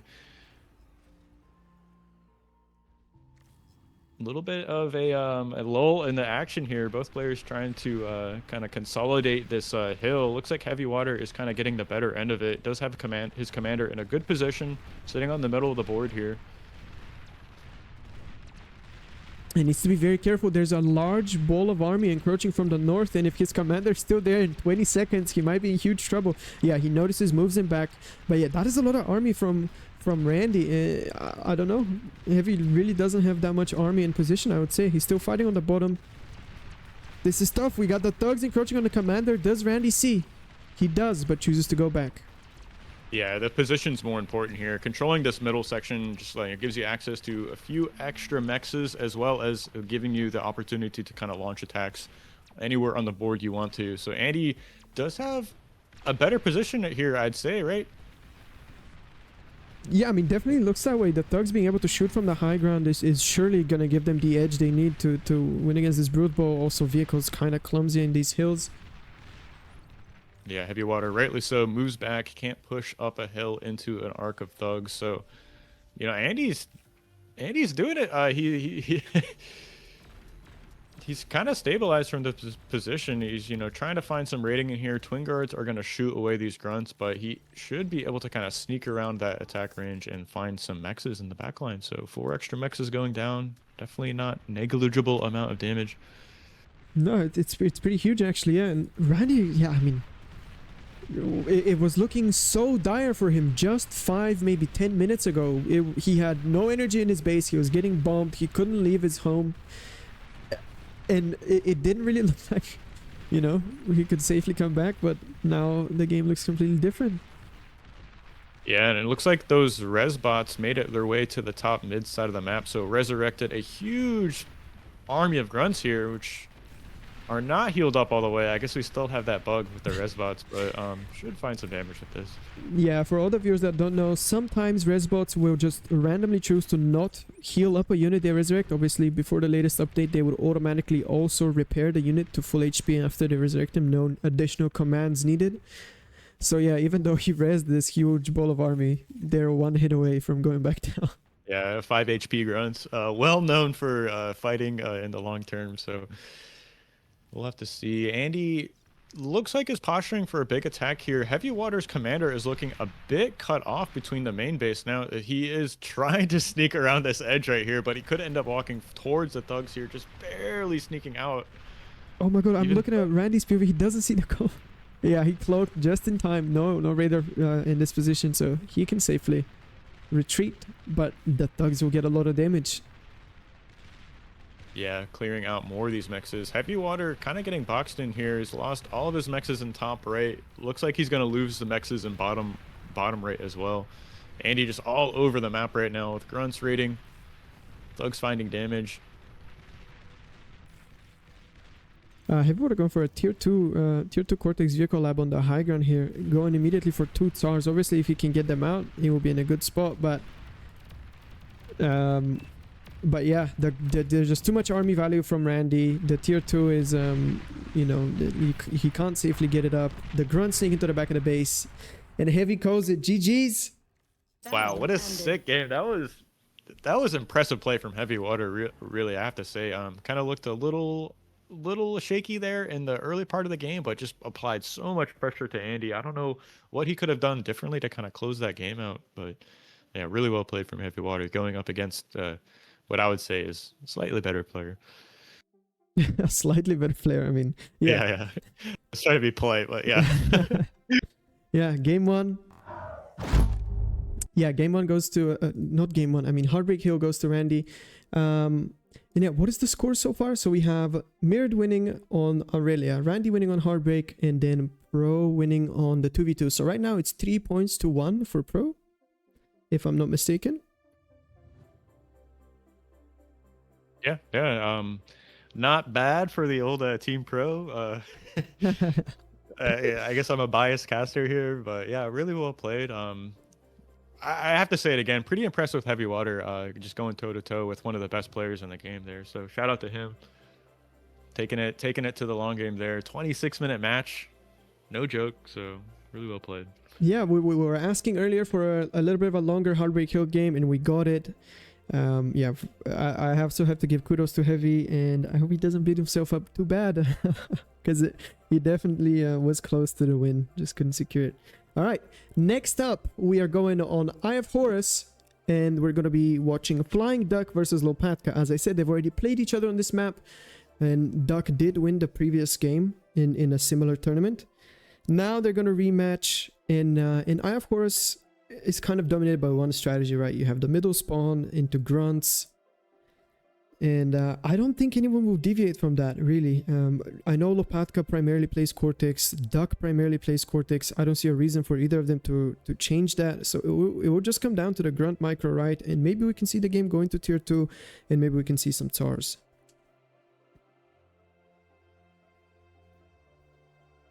Even seen a decent amount of vehicle transition on this map. Once things kind of stabilize and you've secured your like bottom like third of the map, see a lot of players end up transitioning into vehicles. Pounder's very strong on this map, despite all of the hills you can kind of traverse around. Just where you need to be defensive, like say in that middle ring with the 6 mexes, Pounders just do so well in there. So like the previous map, if you can't control the middle of the board, you just have so many more options in terms of, on top of having an economic advantage, so many options in terms of like where you want to attack on your opponent's side of the map. So I think it's going to come down to the grunt rating and harassment, which player kind of comes out on top of that, and then which player is able to kind of lock down the middle of the board and secure that economic advantage. All right, and it looks like we will be having Mirrored as, oh my god, he was supposed to cast the last game, I guess.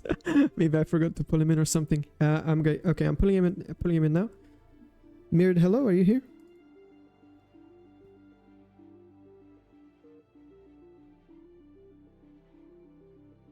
The push to talk really got me earlier, so hey Mirrored.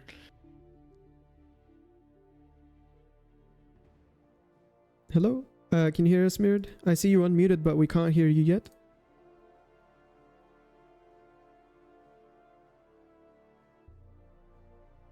I think it works. Yeah, push to talk really got me. Oh, there you go. You're coming through now. Yeah.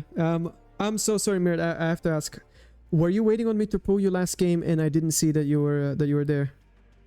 No. We were discussing it in APM, and I said like it's fine. I'll do your next game because Saber told me you guys started already. So.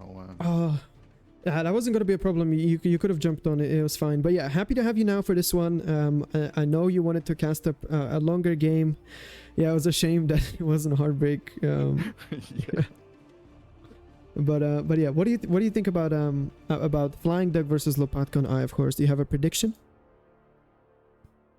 Last time Duck won very convincingly. I have no idea if Lopatka has been playing a lot, so I'm very excited. It's gonna be the revenge match of the century, man. Yeah, certainly. Lopatka has some scores to settle, and Barkas did say that he had some study material to go over. So yeah, I'm expecting some clean gaming. Yeah. If last match is anything to go by, then we're in for a treat. Honestly, that last game was crazy.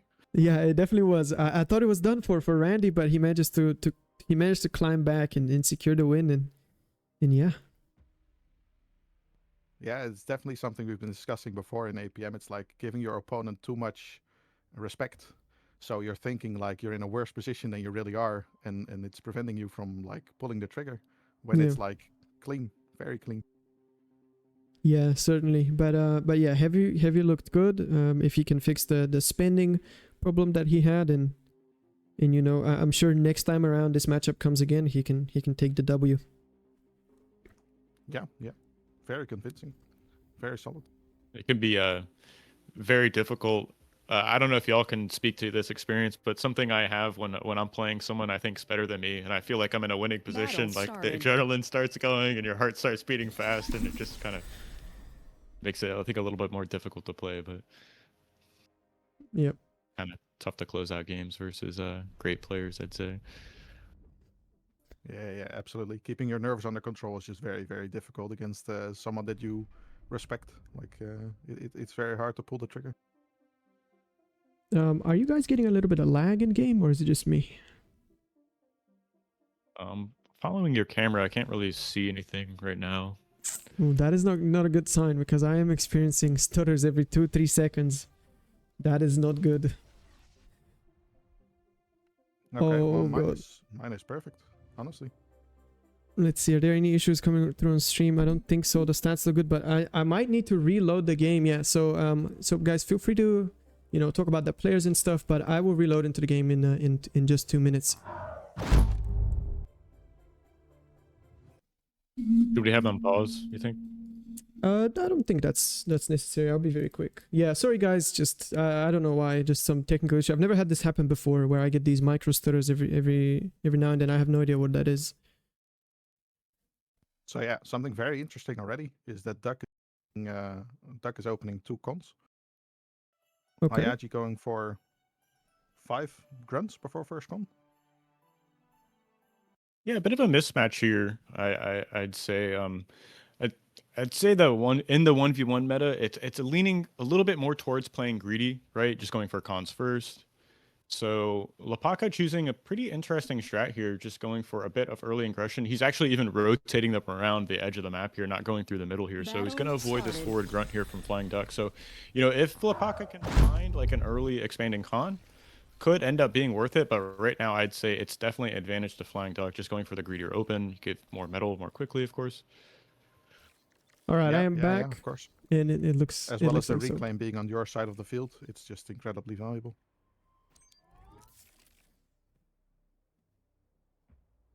No radars up from either player, it seems. So looks like Lapaka is going to get away with this. FlyingDuck is moving. Did he end up seeing this? I see him moved a few extra grunts to the left side to protect this expanding con. So right now, 5 versus 5 grunts. If Lapaka can go in quickly, maybe he catches 2 immediately. But this is going to be this is the damage he needs to find here. We'll have to see how well this engagement goes. I think there are enough grunts available for the defense. Yeah, Duck steams on top of this. This con should not go down. Yeah, the reinforcements are coming. Yeah, no damage, it seems. And here you just get the issue of the fact that there's now a bunch of reclaim that Duck has instantly access to. Yeah, you can quickly reclaim that. Looks like a few more grunts on the right side of the map, kind of sharking around looking for damage. They might be able to catch this expanding con. We'll have to see. There's one on the left side, one just below these 2 grunts on the right, but looks like this radar is giving FlyingDuck the perfect vision he needs to see to defend against this. Yeah, Lopatka is doing a good job of spreading the grunts everywhere, but I think there's just not enough grunts available for this offensive, and Duck is on top of the defense. Yeah, just also splitting a grunt off to match.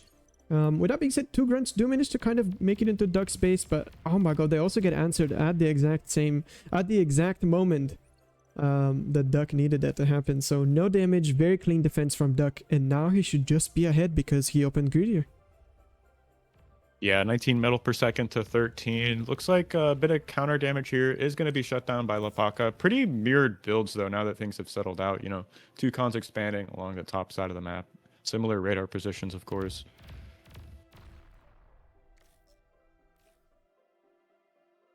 But FlyingDuck does have a extra con expanding. As soon as I say that, I see one come out from Lapaka's lab as well. So both players trying to get up these expanding cons. Con turret finished here in the main base for Lapaka. Does have a slight energy lead at the moment.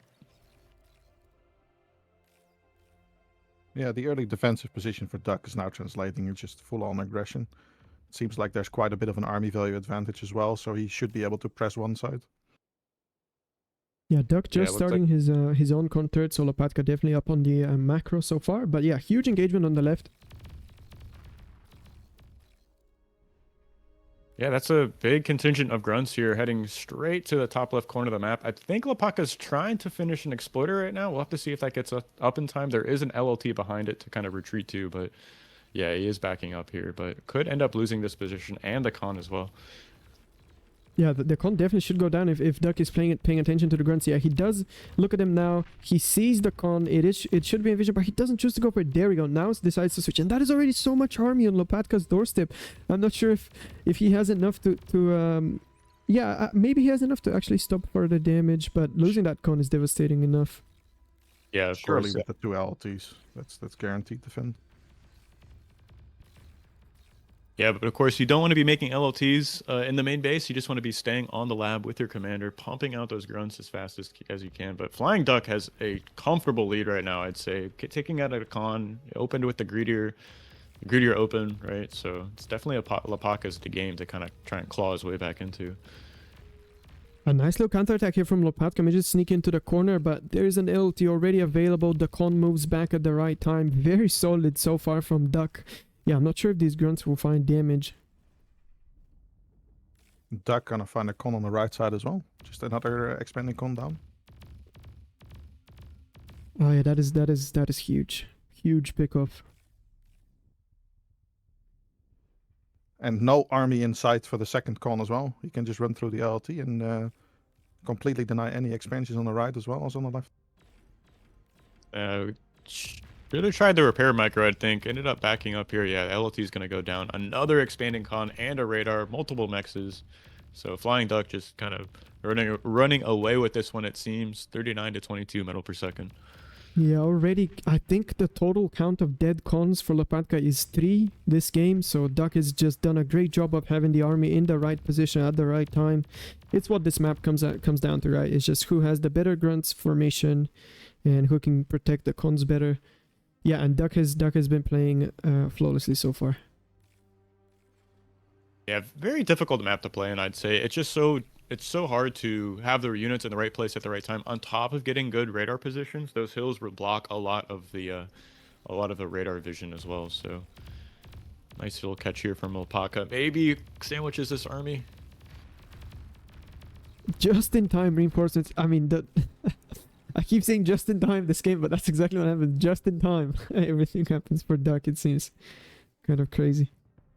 Got a couple of sneaky grunts heading around the backside of Lopaka's main. Looks like they're going to be kind of shoot away from an LLT. Yeah, end up going down. Yeah, nice defense. Duck already transitioning to a vehicle lab as well. So the pounders are starting to come out. So any grunts are just going to be very, very less worth than they are right now. And air lab as well goes down for Duck. Yeah, I guess he feels like he's not really under pressure, so he's going for all of the options. 3 labs might, cause him to get punished, but we'll see. A nice little army formation, I should say. Nice little attack here from Lopatka in the middle. A lot of grunts, and he has way more in that position than Duck, so he's gonna be able to get this exploder down. He's gonna be able to get the con as well. Yeah, and that is some good damage to deal back. Oh, con just dies. Nice. Yeah, nice catch there from Lopaka. But FlyingDuck kind of 2 steps ahead here. He already has a pounders making their way to the front line and his transition to Shuris as well. So unless Lopaka can kind of sniff this out and get some AA into a forward position here, kind of see a devastating trade going towards FlyingDuck here, jumping on top of one of these armies with some Shuris. We'll have to see how it plays out. Pounders now made it to the front on the left side. They're guarded by some grunts. Very loyal grunt guard. Yeah, I mean, you have to be extremely careful when the grunts are in such a mass. 2 pounder hits can swing the army value with huge percents, right? So you have to be very careful at this point. You have to always be on top of your units. Very, very tough. Yeah, losing half your army to pounders and then the other half getting stunned by shurikens, that must sting. The Cortex special. The Cortex 2 for 1. For every burger that you buy, you get an extra pounder for free. Yeah. I think Lopaka did sniff this out, though. I see some AA bots coming out of the bot lab as well, kind of escorting the pounders. He did transition to, so he is making the right moves here. Kind of getting the tools he needs to stay in the game. Yeah, makes that an AA on base. Yeah, it's like he knows. He did not scout the air lab, but he definitely is confident that there is one and some airplay will happen. But yeah, obviously having that pounder timing first and waiting, you know, for that pounder to come to front is so powerful for Duck, because he was able to get so much ground on account that Lopatka can't really fight back until he gets his own pounders. Now the Shuri can come in, sadly, don't really achieve much. They just kind of die to AA. Maybe a premature little Shuri attack. I mean, that's what Lopaka needs to get back in the game. FlyingDuck moving back this contingent of grunts with his main army, kind of pulling back. Doesn't need to do any further damage. He's denied these mexes in the top left for so long. It's kind of comfortable to retreat here and consolidate his position. Duck going for a massive raid on the right side as well, completely undefended. So that might do a lot of damage. Yeah, it looks like he's moved into medium tanks. So medium tanks very good at raiding at this point in the game, when just a few LOTs kind of lightly protecting all of your mexes. A little pounder fight opens up here in middle. Looks like it's going FlyingDuck's direction. Now Lopatka notices the stream of units going into his radar field. He sees the grunts, he's going to see the tanks momentarily, and he's reacting to defend. Does he have enough army value to stop this? It will be hard to say. Definitely 3 mexes will go down, and the constructor will go back down as well. His commander is in position to defend, so he's going to have to get some killer D-guns here. Got a little bit of a scuffle on the left side of the map, but it's all going to come down to this. Can Lopaka D-gun these units? Yeah, good D-guns so far. The grunts go down. A reaction from Duck pulls back. He's gonna run all these brutes into the reinforcing grunts. I think there are enough grunts to maybe clean this up. While this was going on, there was a small engagement on the left where Lopatka won. He had pounders in position, so he was able to kill FlyingDuck's units and reclaim them. So that is that. Duck has finished his T2 lab, by the way, so he's going to be following up with Tsar right away. Yeah, metal produced stats are looking absolutely crazy. 11,000 metal produced ahead. That is an absolutely unsurmountable lead. It's like 3 T2 labs, like yeah, exactly. Yeah.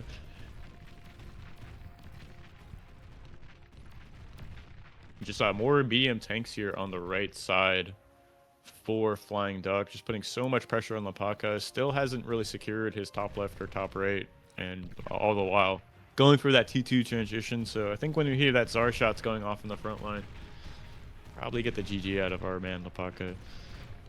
Massive raid on the left side by a bunch of grunts as well. That might just wipe it out completely.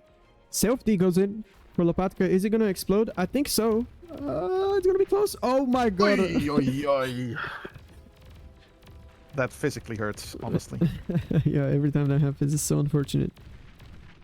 Everybody likes seeing big self-Ds.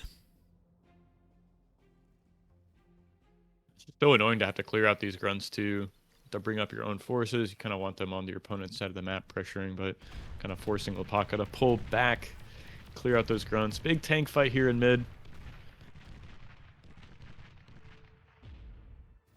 And here's the first Tsar shot goes off in the distance, and that's a really like oh crap moment, you know. You hear that and you're like, oh crap. That's a completely different thing I have to deal with now. Huge engagement here on the right side. Pounder's getting some really nice shots there, leaving a pretty sizable reclaim field. Looks like Lopaka already has a vehicle con here as well to start gobbling up this metal, but I think FlyingDuck is going to come out on top. He just has a few more tanks, it looks like. Yeah, the Tsar is not here for some reason. The Tsar is going alone in middle.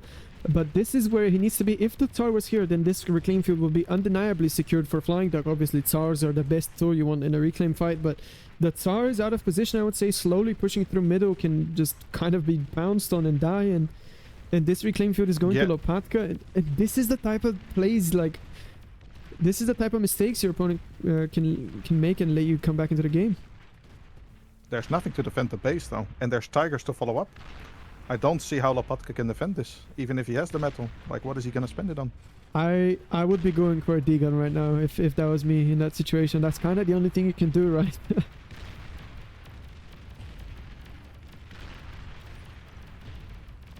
Friendly fire too. Grunts are getting this around on the SAR, but there are enough Tigers here to support it. A couple of pounders. Paka going for the cloak, walking towards the Tsar. Not enough energy, sadly. The wind is kind of in middle right now. It's sitting on 11, so you can't really afford to be cloak walking for very long. There is no radar though available for Duck anymore. The radar vehicle got sniped, so yeah, Lopatka needs to stop moving. Just stand still and he will be able to comfortably D-gun that Tsar when it comes closer. Yeah, wind paid actor dropping to below 10 there for a moment, right? We needed to go for the cloak and the D-gun, right? Yeah. Yeah, huge spending issues for both players actually. It seems like the wind dropping has not made him a huge favor. FlyingDuck up to 6,000 metal in bank. Lopatka was eating up this reclaim field, not really able to spend it. Now he goes to resurrect, but he finally gets overrun in that area. So the game is kind of gonna crawl to a little bit of a more stabilized state now that both players are figuring out a way to solve the metal. Duck having a lot more trouble than you think. He overflowed 2.2k metal actually. Yeah, that is unfortunate for sure.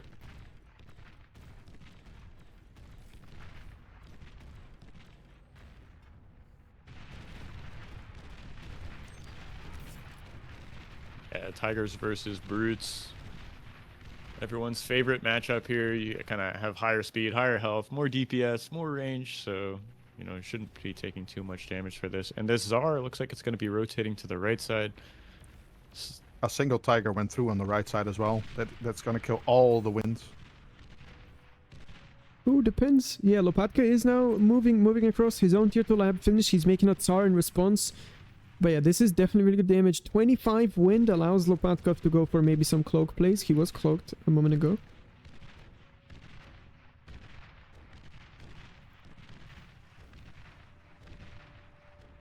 But Duck has spotted the commander by this time actually. yeah, now Tsar is available for the defense, so this Tiger will die. But if we zoom out in the grand scheme of things, the game is looking very, very blue. Tier 3 lab now down for FlyingDuck. He said, screw it, this ought to spend the metal. He drops the gantry down. And I honestly don't know if there's anything Lopatka can do to come back into this game. It's just looking way too dire. Yeah, Duck has been capturing metal extractors on his side or on Lopatka's side of the field. I just don't see him losing this anymore.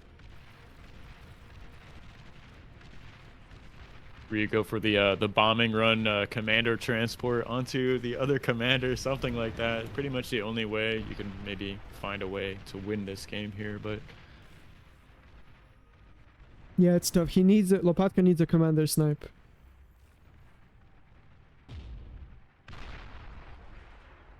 yeah, peak Tsar usage here, clearing out T1 mexes, so super value. A very slow but very menacing raiding unit, the Tsar.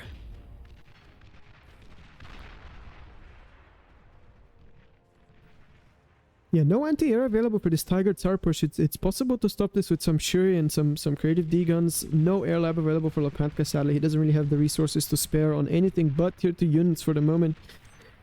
As these Tigers and this Tsar is pushing onto his base, his commander is walking into position, but wind is down to 3. Yeah, that is extremely unlucky if you are Lopatka. With wind 25, he could D-gun these units. Oh my god, he tries to D-gun, it doesn't even go through. And FlyingDuck is aware Tigers comfortably outrange a commander, obviously. As long as he's not cloaked, they can kill him. And the Tsar in position now, and Lopatka is gonna go down. And Eye of Horus goes back to APM, and the score is now 3-2. Battle ended. Really well played there, FlyingDuck. Just super strong play. Was always in the right position at the right time, like just in time, right? Just had all the units in the right place at the right time, and really kind of showed his stuff there. So well played, FlyingDuck, taking down the game. Yeah, he can be proud with this game. Apart from the metal banking up and the excess, obviously the early game, the positioning, he was just on top of everything. He defended everything perfectly. He got 3 cons. So yeah, he can definitely be happy with his army positioning this game. Mir, do you have anything to say? Well, I mean, you guys said it all. Yeah, very convincing by Duck. It just feels really bad to play against. It's like all your LLTs are never finished in time. Your cons are getting caught. Your army is out of position. It feels really bad. The only thing I would have liked probably was to see Armada maybe, but can't have everything. Yeah, we're actually we were happy to see you playing Armada. It ended up being Armada versus Armada, and then the Banshee snipe was incredible in your game. So thank you for putting on a show. Definitely appreciate it. Yeah. I like the moment I saw that tick, I was like, huh? We're playing Armada counter matchup. What is this? That is something I wouldn't have dreamed of happening today. But yeah, it was really fun. Yeah, very fun. And obviously we have a couple proposed patches already that are all aiming to nerf Cortex, so it will be I imagine Armada versus Armada will be a way more common sight. But yeah, let's move on now. We have the big boy games coming out now. So we have the 3v3 now, and this is played on Gasbag Grabens. It would be nice if I knew who will be with me during these casts. Are you guys staying? Yeah, I'm staying here. All right, sounds good. I see Zeberg typing. Maybe we'll see somebody else from APM come through. Yeah. A lot of people wanted to cast. They heard Slick is casting, and then everybody was like, me, I want. You're too nice. Mird can stay. Perfect. There you go.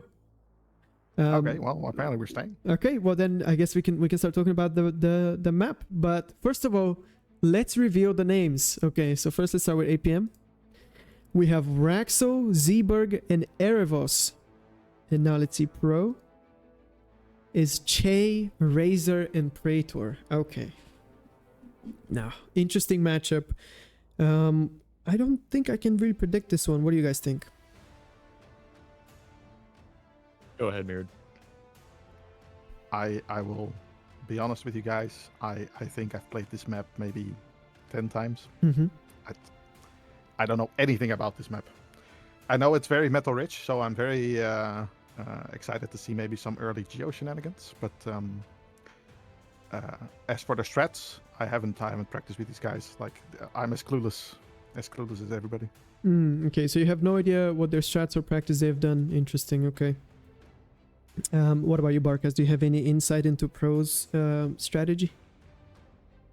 No, I can't really speak to that too much, but as far as the map goes, definitely a very metal rich map, and I'd say securing the AGOs is just, whichever team gets the AGO up first, I would say probably has the better chance of winning. So it's really going to come down to that.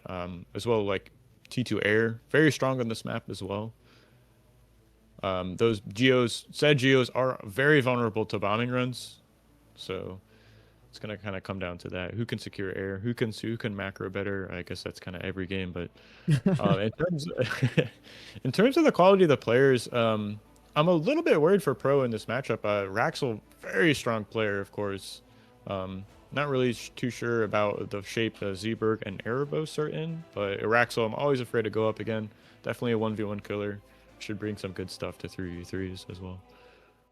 Yeah, for sure. But at the same time, Che and Praetor, overwhelmingly team game, primary players. So they bring I'm sure they bring the useful experience. I'm sure they have some relevant strat cooked up, or at least they're gonna go for some strong unit comps. As far as to the map, it's just your classic metal rich, but at the same time very defendable map. It's just all about the transitions. It's not really decided in tier 1, unlike what we've primarily seen so far this tournament. So it will be really fun to see if maybe some airplay seal the deal, or we see some tier 2 unit fights decide this game. I'm really excited, and it looks like we have all the players in lobby, so we're going to be switching over to the game very shortly.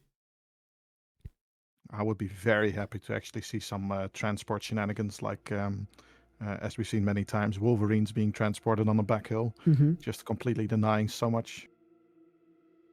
Yeah, I still remember the Faction Wars tournament where Pro had a strategy where they rushed Wolverines behind the mountain on this map. Such creative usage of the map's boundaries, and it worked really well in harassing metal extractors. Sadly, they didn't win that game, but the strat won everyone's hearts, I'm sure. Oh, we need to say yes. Okay, there we go. Ready to go. Also, I want to mention the way this tournament works is the maximum points available to win are 9 out of all the games, right? 3 1v1s worth 1 point each, and 3 team games worth 2 points each. So it comes out to 9. Currently, the score is 3-2 for Pro. This game is worth 2 points, which means that if Pro wins, they win the whole series. It's actually match point. So would there be a 5v5 match then, or? Yes. We still play all the matches, and I would be so sad if there was no 5v5. But yeah. Let's switch over to the game now. I believe in Rexel. I'm giving him my energy through the universe. Please. Please. Yeah. I think one of the more primary strategies we've seen for this map back from the Faction Wars tourney, and I don't think that's really changed, is we see 2 commanders spawning in this area. And they kind of make a lab really quickly, take the geo really fast because stable energy is really, really strong, and this map is metal rich, so you need it. And from there on, you kind of close off the map with a few heavy tier 1 units and either go into air or tier 2. So yeah, the double commander spawn is definitely common and something we've seen many, many times. But looking at the team so far, they're not opting for that. Instead, they're kind of doing the standard spawns where every commander is spawning on the big metal clusters and they're going to take it from there.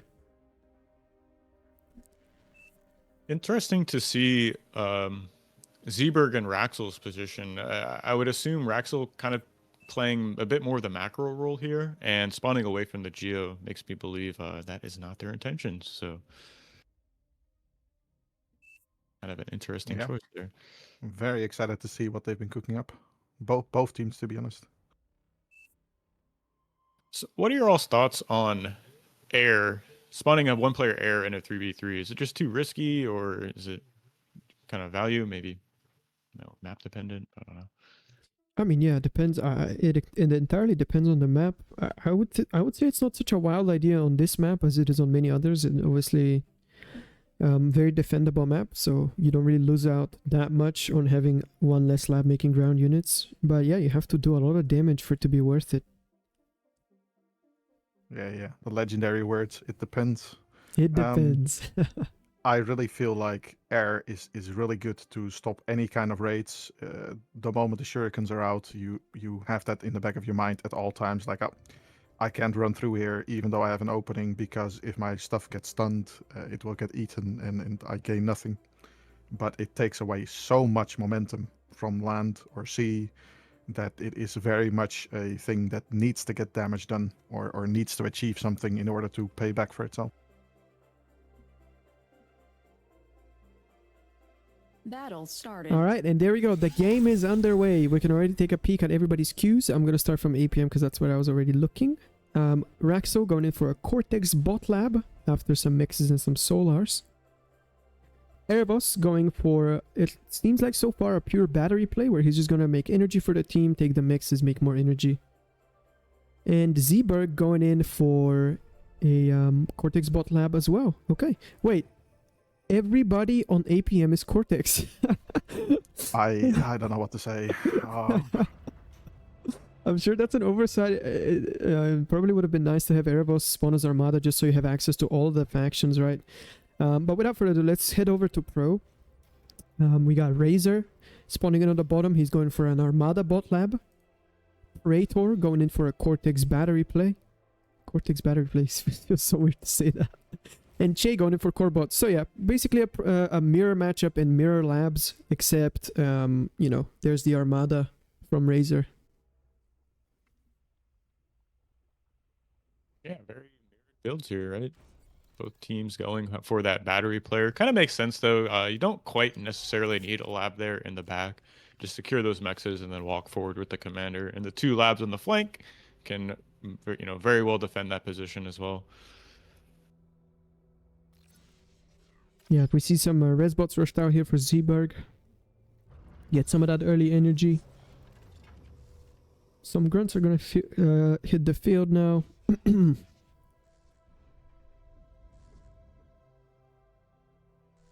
Raxel opening up very greedy here. 2 cons right into con turret as well. So we'll have to see. APM's kind of stalling on energy at the moment. Looks like Raxel is trying to solve that, putting down a solar.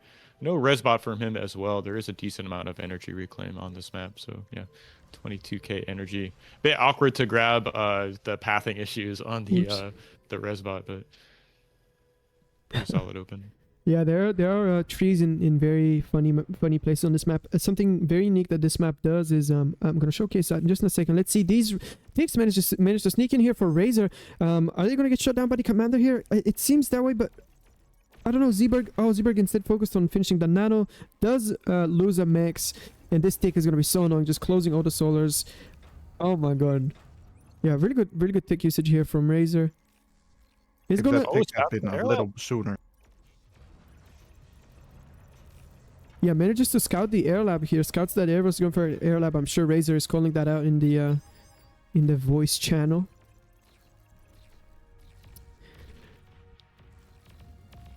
That is a lot of damage for a single tick, honestly. That is quite incredible. Yeah, and a lot of APM used up as well.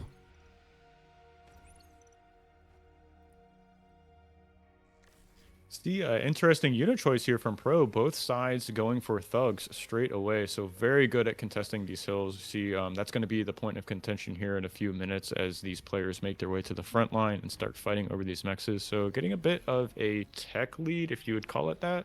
Maybe an army advantage lead with these unit choices. So it's going to be interesting to see how that plays out. Yeah, I'm not really sure what the Shuris are hoping to achieve here. It's kind of easy to close up the map, right? You don't really need them to stop leaks, and it's not like you can really stun the army when there's commander on top of it. So I'll be curious to see if these Shuris can find value. Yeah, that's a great point. If these armies are escorted by these commanders, it should be a bit difficult to find some utility out of those units. But as I say that, we see some pawns trying to leak in. Shuris jump on top of them. The thug-friendly fire killing the con. Oh. Yeah. But yeah, the Shuris, as I was saying, they were not useful. They would have saved the day there if they were in position. But Razor manages to sneak in at the right time, outside of radar range, I'm pretty sure, and kill that con. But at the same time, he loses a con of his own as it's out of position, so now we're back to square. Oh, we missed... I'm sorry. Good use of the shurikens here, running past, like they're catching the reinforcements instead of going for the main army.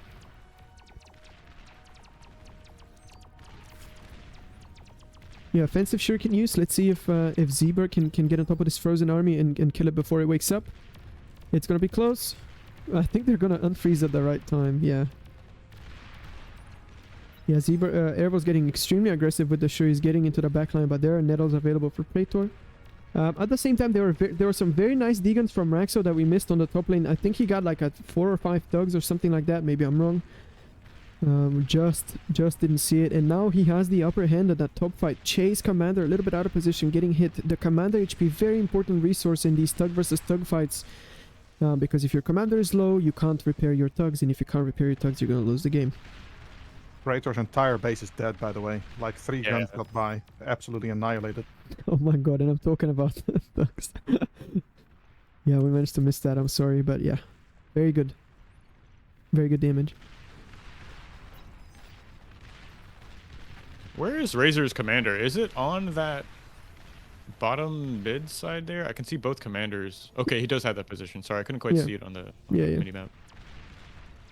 Alright, Raxo with an overwhelming thug army in the north. Chase commander very low.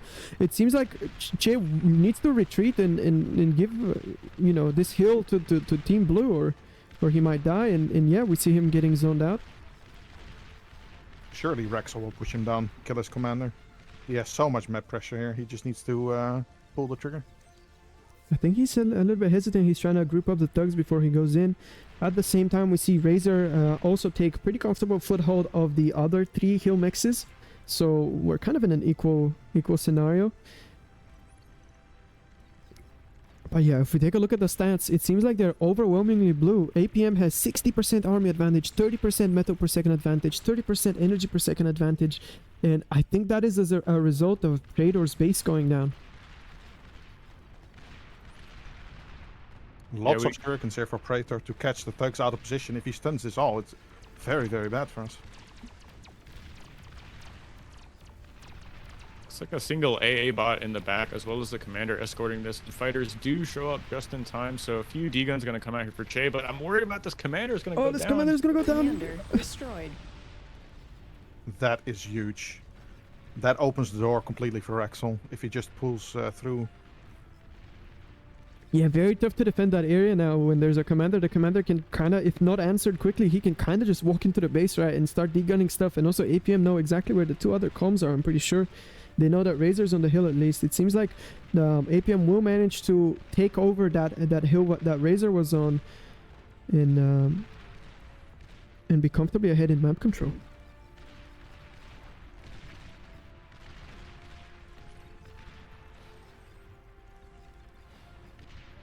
Zay completely winning the hill back as well. Now he has the high ground. Both hills secured. Com dead on pro side. I'm starting to believe. Yeah, it's definitely looking good for Team Blue right now. They have a lot of options and they do choose to put down the tier 2 lab I see on the minimap. Tier 2 Cortex bot is the tech of choice. And yeah. Ooh, Razor's come really low Razor here. trying to stealth. He doesn't have the energy. He's going to die to the thugs. Zay doesn't pull through. Yeah, 13% health. He manages to back off just in time, and I think these thugs are a little bit overextended, but Zebra has massive reinforcements coming with this, so maybe not. He is hunting for that calm. These are coming down from both hills. Oh my god. Erebos transported a com turret forward to eat all the metal as well. Very good use. Yeah, really nice Very use. nice. It's like a bombing run also being queued up here. See 4 or 5 of them on the mini-map now, so gonna have to see if that closes out the game here. I'm a bit worried for Pro's position. Both commanders getting pressured off of these positions. Yeah, it looks like Praetor was moving into position to trade with Raxo, and managed to kind of force him back out, so he's not really standing on Pro's front door. So yeah, that was a good move. But at the same time, we see Zeeberg taking up so much ground with his thugs, and they have tier 2 on the back of this, and tier 2 is not even on the cards yet for Pro. So yeah, APM definitely have the tech lead and they have the map control lead. Yeah, securing both of those hills on the bottom mid and top mid just had so much extra economy for them at top of just like, you know, pushing onto Pro's side of the map. Both that blue army and this green army here doing a great job skirmishing. D-gun's gonna come out. Oh, Yeah, that was nice D-gun. yeah, nice diggings from Raxo. Has a twin guard as well. Twin Guard's so strong in these like T1 stages of the game, so difficult to push into. Even Rocketbots have a tough time dealing with them. Yeah, army plus defenses is a really strong combo, and I mean, yeah, it's really tough being Pro in this situation. You need to make more tier 1 army to retake your space, but the more tier 1 army you make, the more behind you are in tier 2 tech, so it's really tough to play from this point. You have to pull out some rabbits out of hats to really come back. And now we see the bombing run going in. Erebos is actually sending in the fighters on the opposite side of the bombers, maybe to cause a distraction. Yeah, the fighters are pulling away. That is actually, it's actually, oh no, No, they get spotted, and now this play comes back to bite them, because all these bombers will die without ever dropping a bomb. Shurikens on the north side though. The bombers just pull the fighters away so the shurikens can go. Oh, I see. Interesting. There's a double-pronged attack.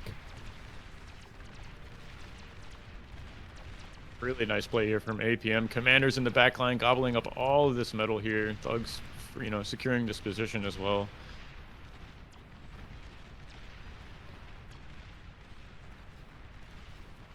Zaber pushing out Sheldons as well, so I think the moment you hear the Sheldons, like you lose all hope, right? Yeah, they did manage to get a T2 con out. I just see them now tapping the AGO, which is just super value on a 16 wind speed map. Trying to get this up as quickly as possible. They have 2 T2 cons right now, kind of expanding, trying to cap these mexes. But the writing is on the wall here. Raxel pushing into Che's main base here. Some defensive Shuris coming out, trying to stun this army. I think there's just maybe barely enough to hold on to this. We'll have to see. Yeah, Raxo can walk in with his commander, and yeah, he decides to now. I see the right click finally happens. Like, there is nothing to stop this commander from walking in. It's on, and he needs to have that commander with his army to deny the shuriken. At the same time, Zeeberg was in trouble on the bottom hill, and he did go down to Razor's ball of thugs. We are missing that at the moment, but yeah, I am commenting on it. Yeah, the entire base goes down. All of the BP goes down for Che. The Geo is going to go down. There's no more unit production happening. There's one con turret left. Not that there is any metal, really.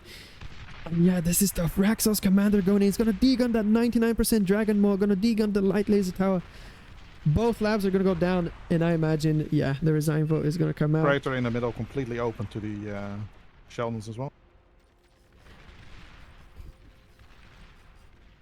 That should be GG. And APM managed to win the match point, deny the victory for Pro, and we're heading into the final game with a score of 3-4, which means the 5v5 is the decider. How epic is that? Pretty hype. Yeah, very, very good. Very good. That is so Rexel cool. came in to save the day. I have to say, though, Aerith was really well played with the counter micro. Counters on every field. Really, really cash money. Yes, really cash money. He did well. I mean, the bomber attack, I was like, oh, bomber's just dying for free, not good. But then he made sure to make the best out of the situation, going with the shuriken. So many aggressive shuriken plays. APM managed to get control of both hills and just did not let Pro breathe out of that tier 1 stage. Yeah, really well played, and I'm really happy that we're going into a decider game now. Wanna take off, guys, play this match. So thanks for letting me cast. Real pleasure, Mirrored, Slick. So I'll see you guys later. Yeah, always a pleasure. Thank you so was much. Very nice. Thank you. All right. Yeah, so I actually don't have a full list of players, so I'm not gonna reveal them just yet. I have a full list of players for APM. I think they should be in here. Maybe they're not. I don't think I have a list of players for Pro. They, as per the rules allow, they did not declare their 5v5 roster, so this is a complete mystery, and there are a few very strong team game players that we have not seen today yet. I am wondering if we're going to see in the club. I'm wondering if we're going to see high gain. They could pull out some real wild cards here, and this is the decider game, so I'm really excited. Mirrored, are you going to be playing now? No. We specifically do only one player per set. Interesting. So we go for the full 13-player roster instead of fielding people twice.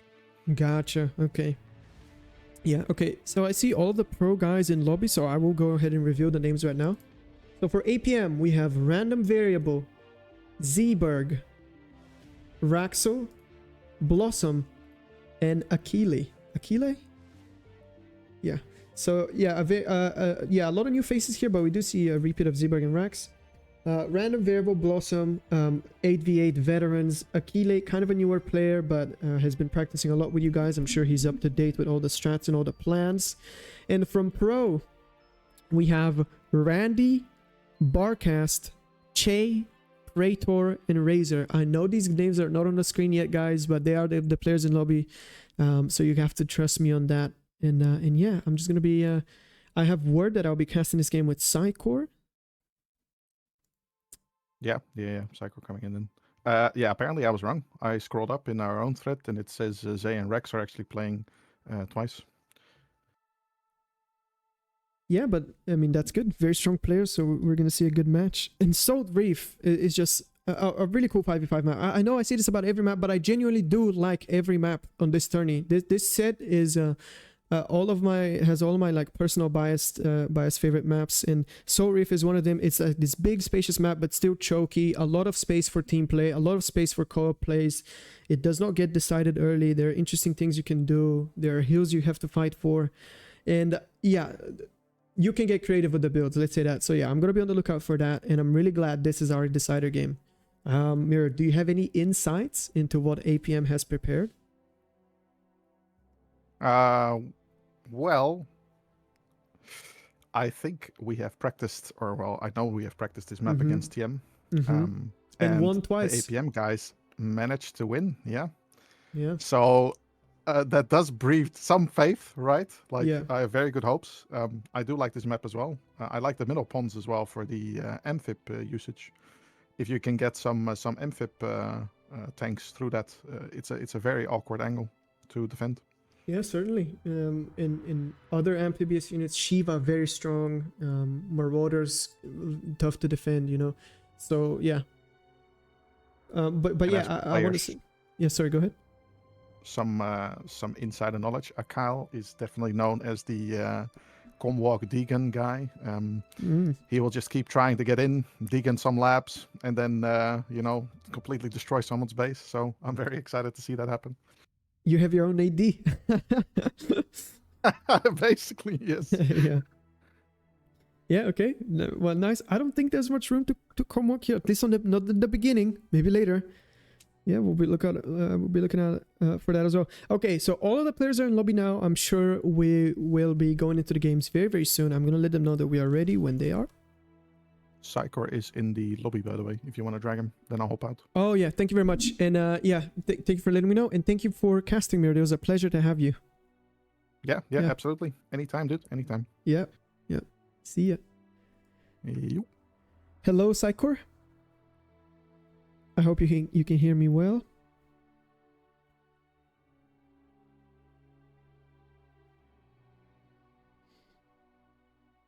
Yeah, while I'm waiting for Psychor to unmute, I'm just in the lobby and Barkat said, "We are cooking, need 2 minutes or so." I think that's a lie. So yeah. Hey, Psychor, I don't know why push to talk is forced in this channel. Actually, no idea.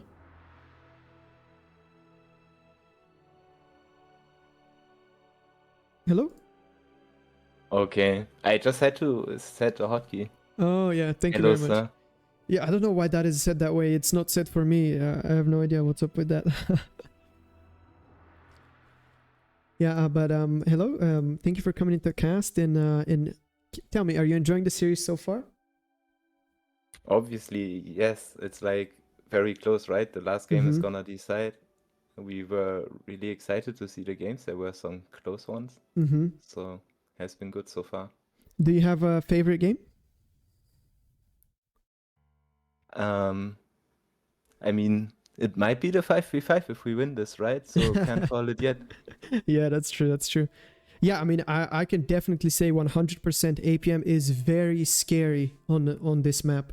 We scrim, my client scrims with APM once a week, and we've lost to APM on this map twice. So you guys definitely have the strat down, and I'm sure if you play that way now, you have really, really good chances of taking the series home.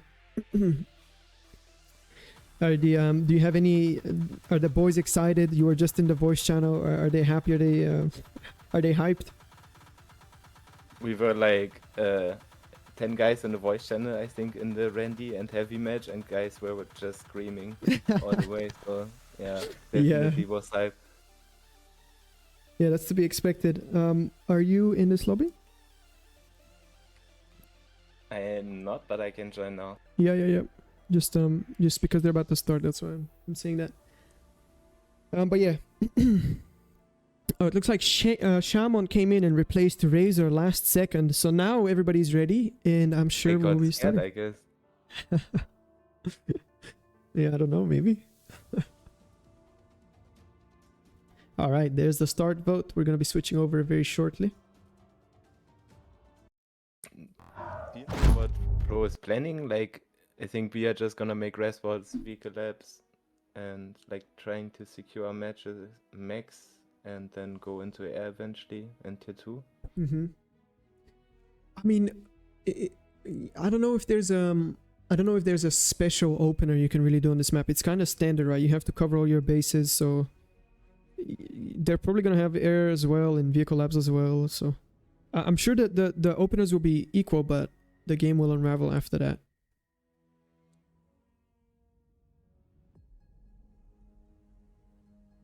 There's some variety, I think, on this map where you can spawn and how you walk the batteries and stuff. I think, like, in the scrims, we also didn't have the same positions all the time, so keen to see where they start.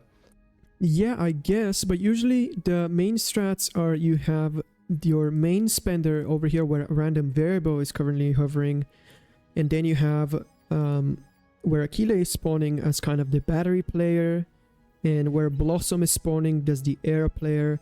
I don't think teams will deviate from that very much. Now I see Praetor pinging a bunch for Pro. I would be surprised if they actually don't have a strategy prepared for this. I definitely expect them to have something cooked up. For sure. Like, they've also been practicing the other matches, right? So they surely also practice this. Yeah, they lied that they didn't have a build on Mariposa, and then they pulled up a very obviously practiced build. They had a build on Gasbag, it seemed, so I don't expect anything different here. So it seems like we see some deviation in the spawns, because Praetor chooses to spawn on the high ground. But they are pinging, maybe they are not sure yet. Yeah, maybe stuff will change, but yeah, I haven't seen many people spawn where Praetor is spawning. It just seems like it's kind of unnecessary, right? You can just kind of spawn in this area instead and capture that with constructors and be more forward and everything, so I'm not really sure why he's spawning there. I also think the other spot is better and just take this with the con. I guess he wants to like put an LLT between the hill and stuff for the leaks, but that just means Randy is gonna have to defend more and he's gonna be the guy macroing probably, right? Yeah. So that's probably not good. Yeah, I definitely expect Randy to be the guy with the main base that's spending most of the metal and covering the big area. Something interesting on this map is obviously the two hills. They can only be accessed by air. They have 2 mexes on them, so it's not a huge deal if you miss out on the mexes, right? It's just 4 metal per second. It's whatever. You can live without that. But the positional advantage you get from being able to put defenses up there, you can really hold some pushes with some persecutors, and having, you know, AA on there and stuff can be tough. And obviously later there are some tier 2 units that can cross that area. So yeah. Also gives you really nice tier 2 radar spot. You can basically see anything. Like you can also most of the time see how many fixed the enemy guys have and this kind of stuff. Yeah, for sure. Absolutely. Let's take a quick look at the starts, starting from pro this time. We have Shaman starting forward on the bottom, 1 mex into vehicle lab, a few rovers, or just 1 rover into cons. Really like that. It's been proven to be very powerful to skip some mexes to go constructors early, because that way you're ahead on metal later. Hayaji looks like his battery, makes sense. Barcast is battery as well. Looks like he's gonna walk for some mexes with his commander. Randy going in for skipping some mexes, going into early cons and rovers. And Praetor so far is also battery. So 2 labs only for pros so far. We'll see if they add on some more. Let's take a look at APM. We have Raxo starting with an Armada vehicle lab in the bottom, going for a more standard start. Random variable right next to him for Cortex bots, rushing out these res bots. Definitely a good way to be up on energy. Blossom going in for a little bit of energy and then into his own air lab. Aquile in the battery spot as we expected, and an Armada vehicle lab for Zeeberg. So 4 labs for APM, only 2 labs for Pro. Also we see some deviation, like APM has the res bots, right? So they have more ETH, they can afford the Shuris, but Pro therefore has some more rovers at the start. There's some leaks, but if they can be defended well, the res bot should put APM ahead, I think. Yeah, I certainly also really like the resbot usage. No bot lab for Pro at the moment, so they physically cannot make any.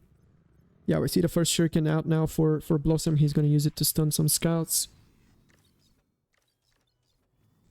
And the thing is, if you are first to air, you can also be first to the hills, right? So there is a reason to go air fast on this map. It does incentivize it. Also, there can be some com trades happening in the middle, and it can be nice to have like a heavy and be able to move from com around to where it's needed when the SARS come out and shit.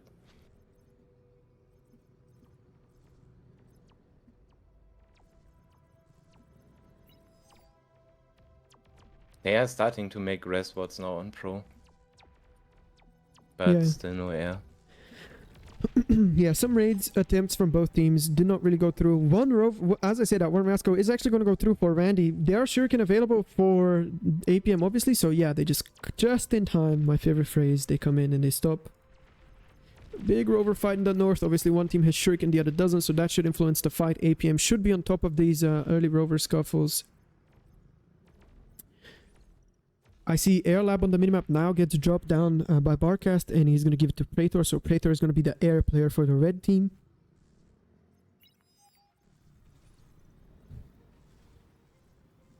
We can see that the energy advantage from the rest bots is there. They have a lot more BP on APM, and also the Shuris kind of defended the early leagues. So they are a bit ahead, I think, but not by much. If we look at the comms also, random is also going to the middle.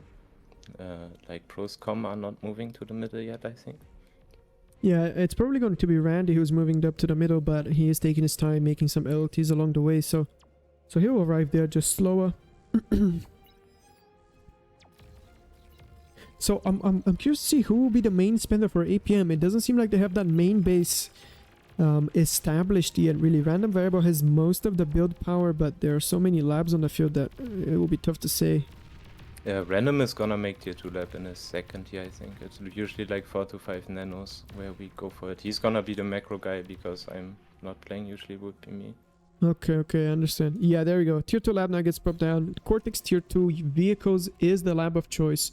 Very strong choice at the moment. It's an extremely safe lab that you can defend and put on pressure with without really having too many counters in the current meta.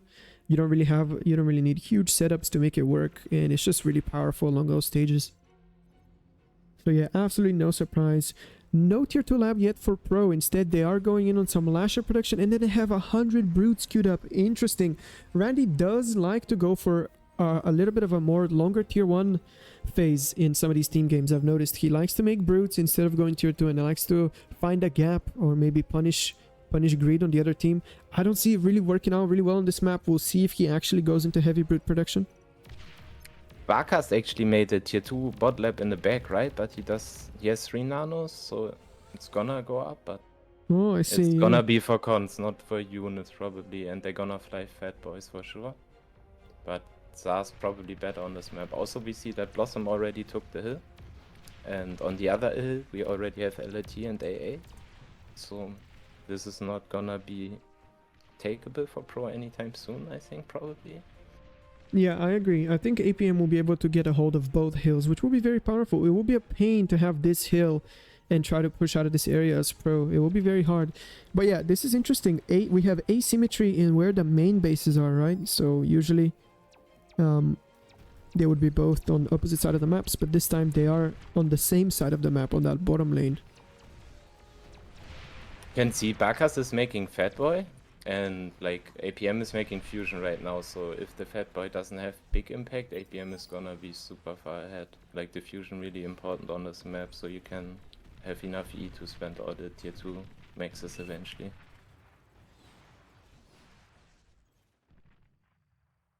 Yeah, for sure. It's been a very popular play lately to make heavy transports and they make fat boys and transport them around the map. I don't think that's a really good idea on this map, primarily because it's just so big. I don't know if you win that much out of having a fat boy or a little bit earlier than the enemy team can have a Tsar. Tsars have 3 times the damage per second than a fat boy, so I think it's just better on this map, I think. Yes. Yeah, I would rather have the Tsar. Yeah.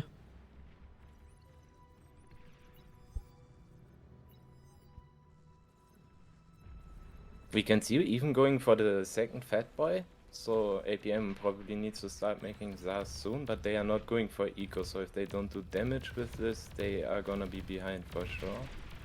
Have to see how the Fat Boy fights go and the Shuriken.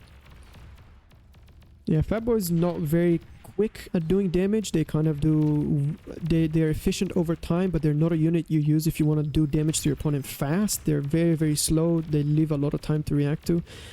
And I can actually see a very, very nice run by here from Hayaji. He's managed to sneak in with Incisor. And the thing about Incisor, they're really capable of shooting at air. So the Shurikens are not completely going to shut them down until they get into the higher numbers. Random Variable is forced here to go back into unit production. Cannot finish his fusion that he started. Needs to go into Salamanders, but there are so many Incisors at the base. Shuris come and manage to freeze everything.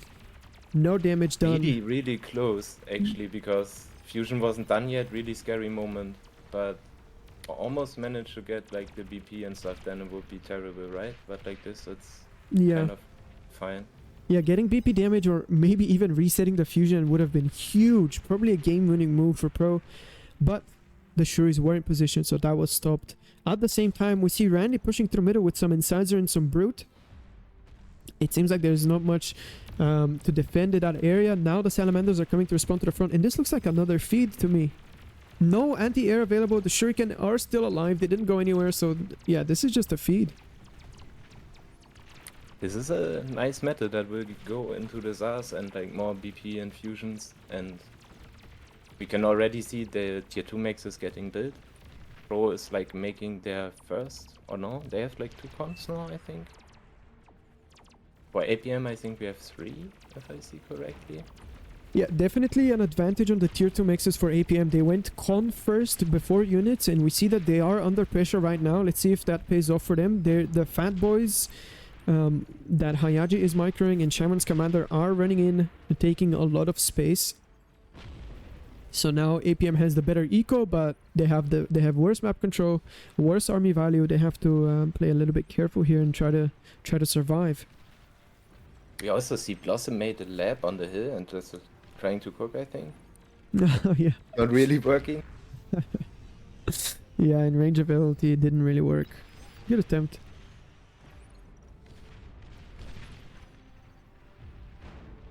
Might go with the Salamanders through the middle, but they are already making beamers, so Pro is staying on top of that, I think. Should be fine for Pro.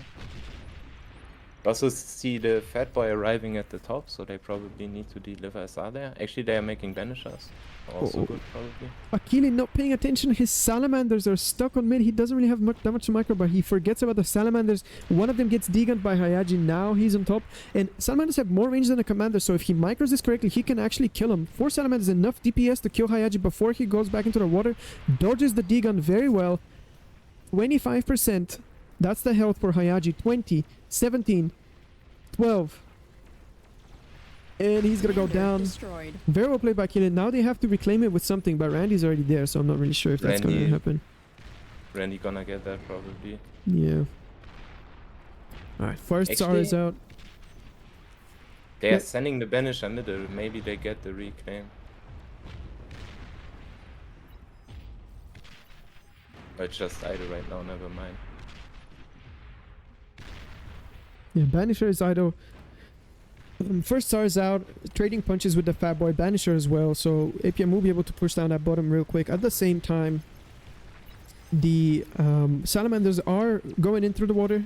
Some Weber is the response for Pro, but Salamanders are EMP resistant, so the Webers are completely useless. Luckily, there is enough defense present, so they managed to. Salamanders don't get any damage. At the top side, we see APM just camping in the Gemmas, and the Fat Boy cannot do anything because they are not making spam, so that's kinda good. And on the bottom, we have the Za and the Banisher right now, so and some Tigers, so they are getting pushed back. Oh my god, Zeeberg pinging that this Fat Boy can definitely get degunned, but Akile doesn't have enough energy to even degun. His slider is too low. He's gonna try to degun now and it's not gonna work. There we go, raises the slider. Come on. Oh my He god. doesn't have energy. Oh. They're trying to send him energy, but oh my god, finally it's worked.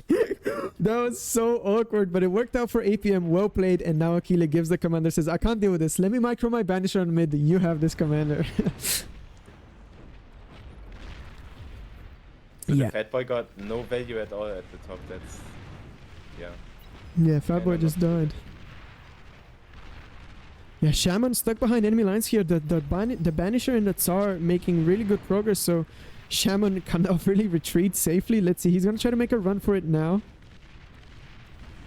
He doesn't have the E to cloak, it's gonna be... if they want to kill him, they probably can right here. Yeah, I think Raxo spotted him now, moves into position. Oh no, never mind. He doesn't have a radar vehicle with these units, so he doesn't actually see Shaman's commander. He will be able to go back home safely. Fat Boy almost dead, obviously. It cannot fight with a Banisher. So yeah. We see some Recluse made it through middle. They climbed the hill, cleared the hill out of Blossom's mexes. And are now trying to do some damage on middle, but Banishers are pretty adept at dealing with those, so I can't imagine they're going to do that much damage. Looking at the economic scales, we have a lot of tier 2 maxes, so APM probably ahead, but in the fig department, we see Pro has a lot of figs. They might try to bomb, probably, I guess. Yeah, But Preto also making a lot of anti-air, so not sure. yeah. Looking at the air, let's zoom out a little bit. Look at the fighters available for Pro. 50 fighters against 23, so literally double fighters available for Pro. They could go for an airplay if they chose to. I'm not sure if there are that many bumble targets, but we see tier 3 lab now being put down here for random variable and 100 Shivas in the queue. And yeah, this was kind of expected. APM have been using the Shiva very well in scrims on this map. And the reason it's so powerful is because they can just kind of walk through middle and they're really, really strong. It's hard to answer them. They can kind of ignore the choke. Yeah, just a very dominant unit on this map, or at least it has proven so far. Randy's Also, the command- way the Yeah, sorry. hills are, they can actually shoot the hills if there's pork there. That's also another merit of the Shiva on this map, I think. Because Oh, the rocket interesting. has the high arc. Yeah, that is a good point. I didn't want to interrupt you, sorry. Just wanted to add to the point. No, that's okay. I talk a lot. You can interrupt me anytime. No problem. You can see actually Rexel pushing in, but there's 2 fat boys, 3 banishers. The micro war is going well. Shannon has no jammer, so Rex has the advantage there, I guess. And he has some spam. Pro starting their own spam now. Yeah, Banishers should not lose to Fatboy. The only thing is that they take quite a lot of time to kill him. Obviously, Fatboy needs 8 Banisher shots to die, 9 if it has some XP. So it takes a long time, but Rexo is mismicroing this, losing a second Banisher almost to Fatboy that it outranges severely. So yeah, definitely a little bit of a mistake and a very nice touch from Shamon to add some resbots here to heal up the Fatboy. They're making the best out of the unit. Oh, the rest is dying now though. And we see Blossom still actually alive on the hill. Still wreaking havoc. Yeah, trying to degun stuff.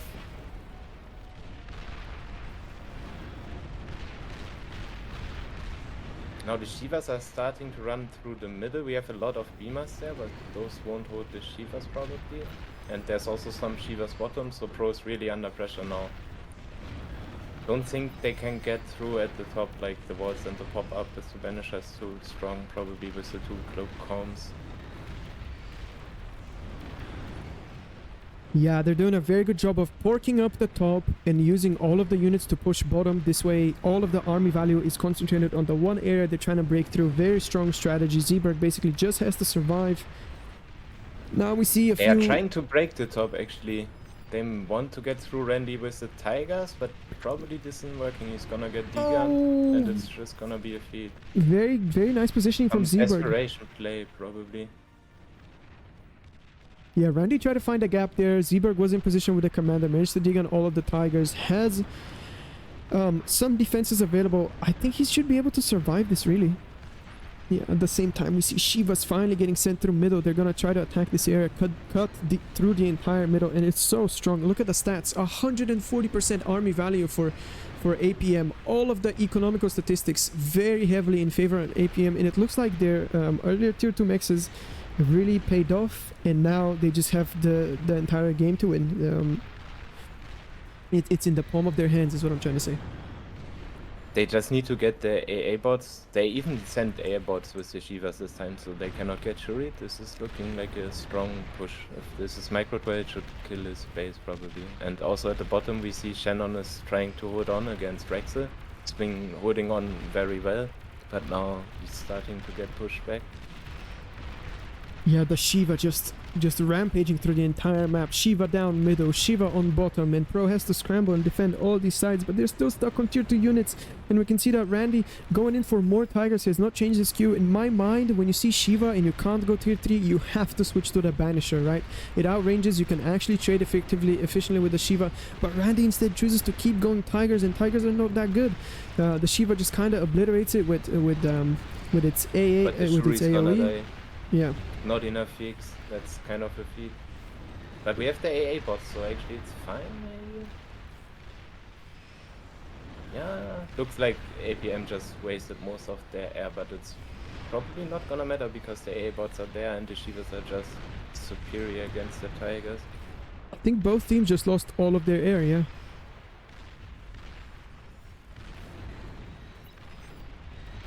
Yeah, I mean, the army value is just insane. We have 15,000 army value here versus 16,000, but the army value for pro is in tigers and they're not effective at all.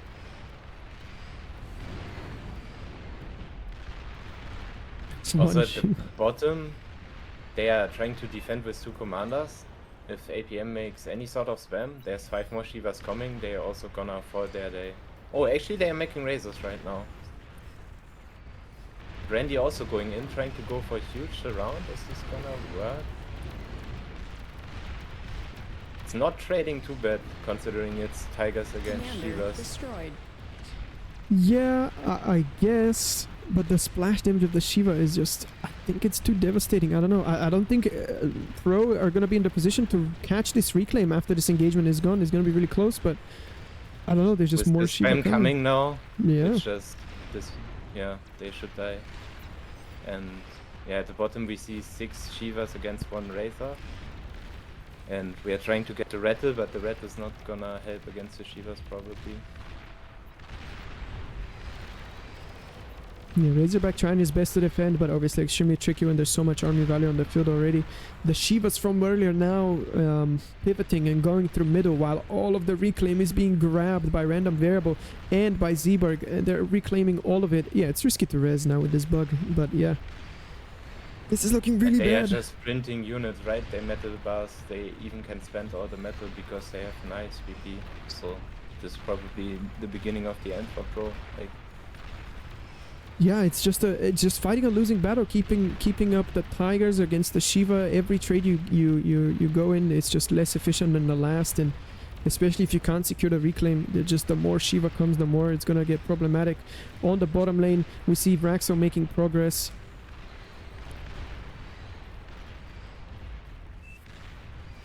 It's looking really I think, dire. yeah, they are still like holding on, but like eventually it's gonna be too many Shivas probably walking at Randy's space.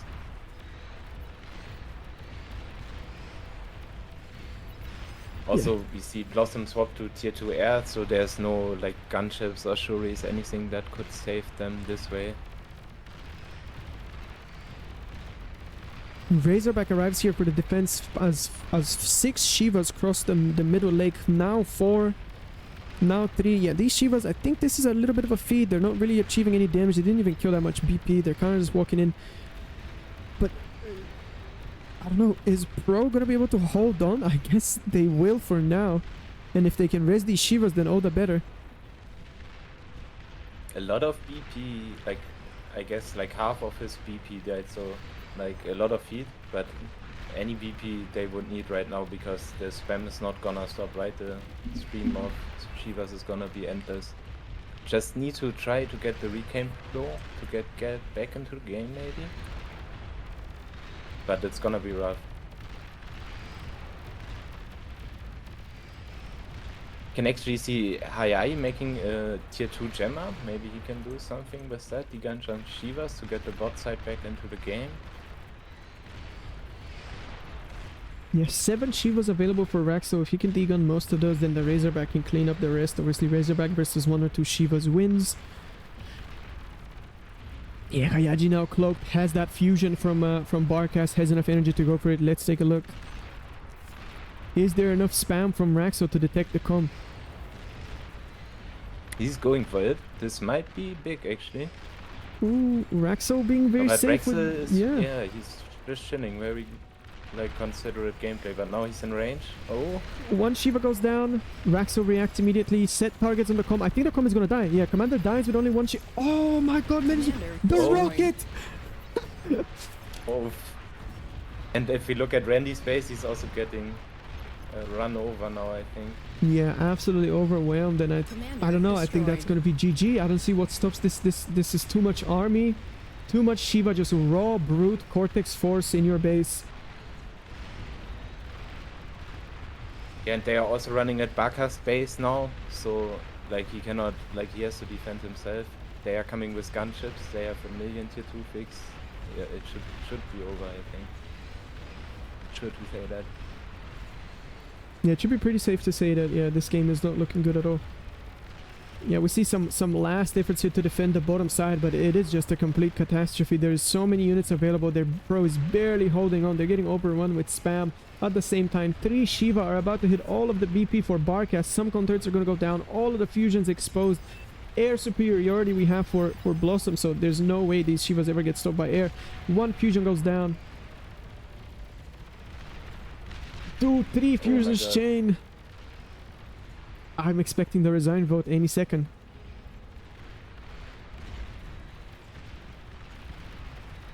I mean, he tend to resign early, so I kind of admire them trying to play, but at this point, it's not looking good. Yeah, GG's get And cold. we'll see the GG. Yeah, and there we go. APM is your round 2 BCCL winners with a 5-4 score. They win the final decider match on Salt Reef. They put on a very, very strong performance. And they run away with the win for the day. Tell me, Psycho, are you going back to the voice channel soon and celebrating with all the boys? Oh, sure. It was a pleasure to cast with you. Thank you for having me on. And thank you for casting games, right? I will watch them later.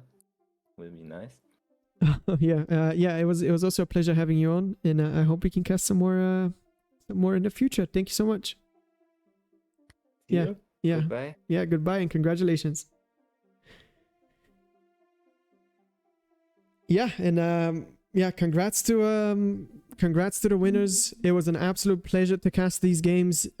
I did say in the beginning they're gonna be close. Indeed, they were. Basically, the last game decided everything. Really, really glad that I was able to be here. And I think this is us for today, unless there's some interviews or something. I don't think there have been interviews before. So these scores should be fixed any second now. And yeah, this is I think this is it. Let me just see if we're doing any interviews or if I'm good to go.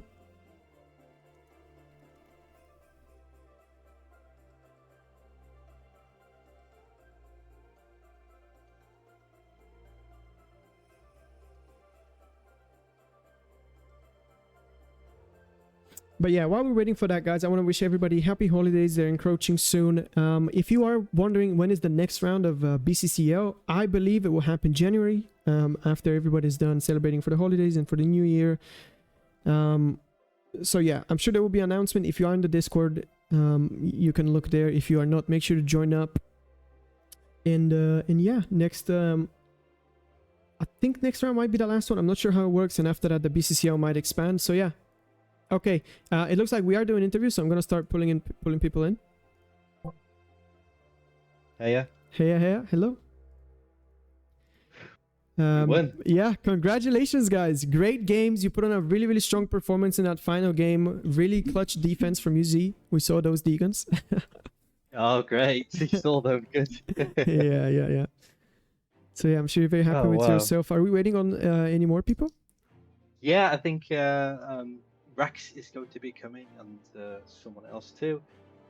So yeah, well, we could talk about what happened just then. Yeah, of course. Wow, it went really well. Yeah, my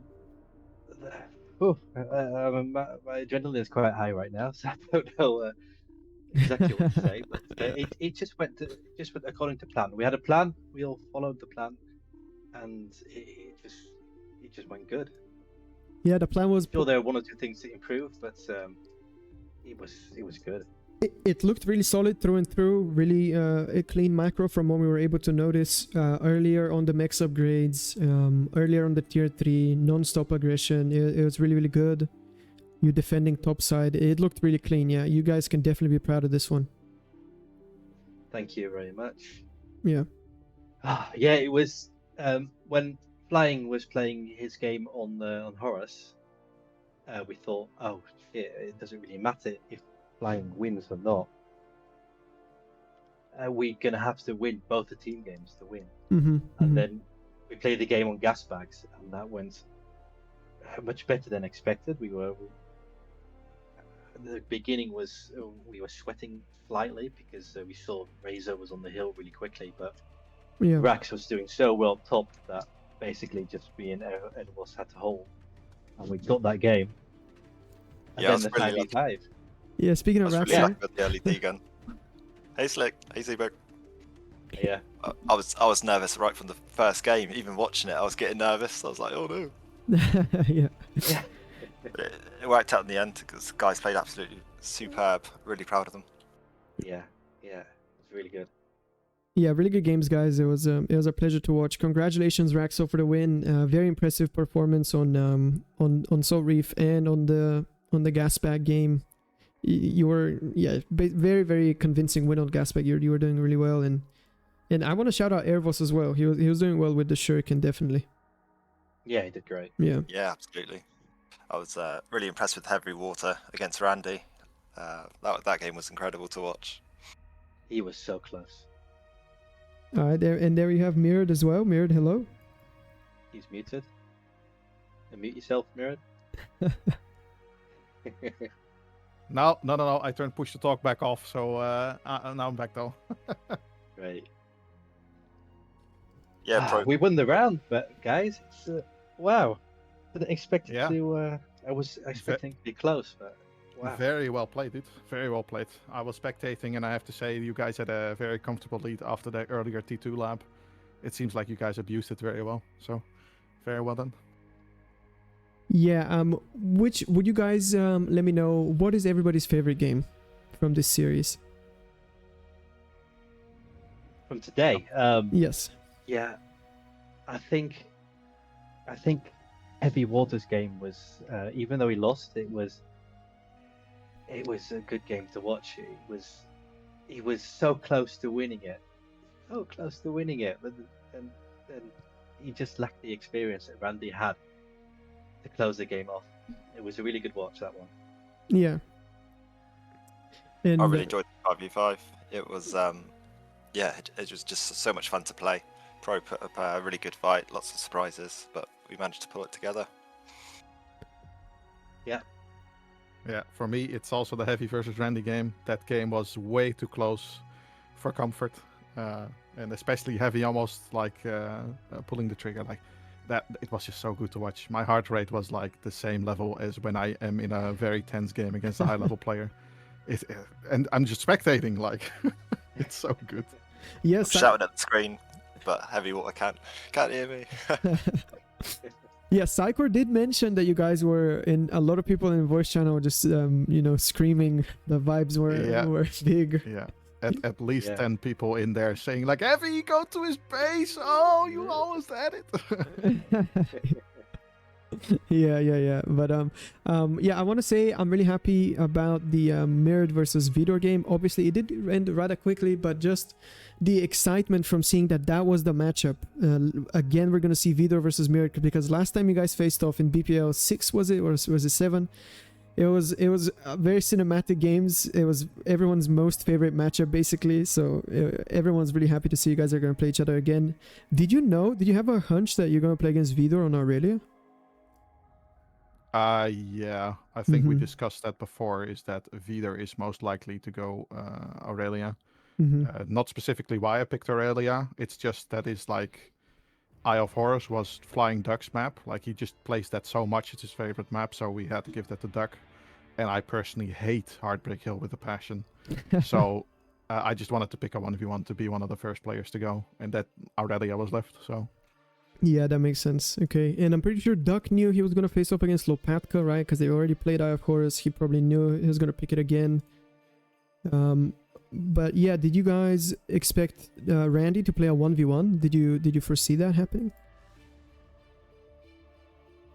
No, I don't think we did. I think he played other team games Mhm. in the previous matches against us and other teams, so we expected him to play a team game, so we were really nervous for the 2v2 and 3v3. Yeah. He's been playing team games in the past, right? Just trying to secure those juicy 2 points, but now he switched it up, so I'm sure that was surprising. Okay, so that is it for this round of BCCL, right? Now we need to pick new maps. When is that going to happen? Do we know? Yeah, I'm gonna pick the new maps now. You know what? Let's do it live. All right, let's go. Live map picking. Okay, let me see. We have ChatGPT. Who's going to do this for me? Yeah, I've put up all the available maps on screen right now. So the way this works, guys, just to give some more info, these are all of the possible maps that could be picked. And then we have basically randomly select, AI randomly selects 3 1v1s, 1 2v2, 1 3v3, 1 5v5. So yeah, that's happening live right now. Okay, so for the 1v1s, we have Pools of Illis, Pools of Illis, okay. we have Titan Jewel, and we have Canis. Okay. Very solid. Very solid, yeah. What we have for the 2v2 pick is Gecko Isles. Oh, an old school map. We have for the 3v3, we have Prismatic. And last but not least, we have for the 5v5, we have Erebus Lakes. Oh, very nice. Well, that is it. There you Yeah. have it, guys. The map pool That's for the next full one. 3 rounds, yeah. Do we know when, perhaps, approximately, the next round will be played? It's going to be beginning of January. I think everybody's going to be busy during the holiday season. Mm-hmm. And we want to get these matches before the Sigma tournament starts. So it will be somewhere between the 1st of January and the 30th of January. It's up to the clans to pick the dates. Yeah, gotcha. Okay. All right, well, that is it. And I guess if we have maybe some final words to say for Sigma series. Yeah, Sigma series going to be great. Sign up if you can. Otherwise, watch. It's going to have some great casters. It's going to have some great games. And the more bought bar tournaments, the better. So after Sigma, be expecting more tournaments too. Yeah, Sigma series, 156 maps, randomly selected. It's going to feel like Rotato. So if you already play Rotato, you're going to have a lot of fun. Find a team, sign up, and get a taste of the bar competitive scene. But yeah, without further ado, guys, do you have anything final to say? Just one thing about Sigma is that it already has something going for it, and it's the fact that it's hosted on the APM website. That is already a big plus. Oh yeah, the APM website is great. We can drop it in the... I'm going to drop it in the chat now, actually. Just going to drop a link to the Sigma series. And yeah, that is it. Okay, if that is... if nobody has any final words, anything to shout into the into the world, I'd like to congratulate our champions once again. It was a great show. Thank you very much for putting on a show for everybody. And thank you very much for every viewer that came to watch. It was great having you guys. I hope to see you again next time. And peace. Thanks so much, Slick, for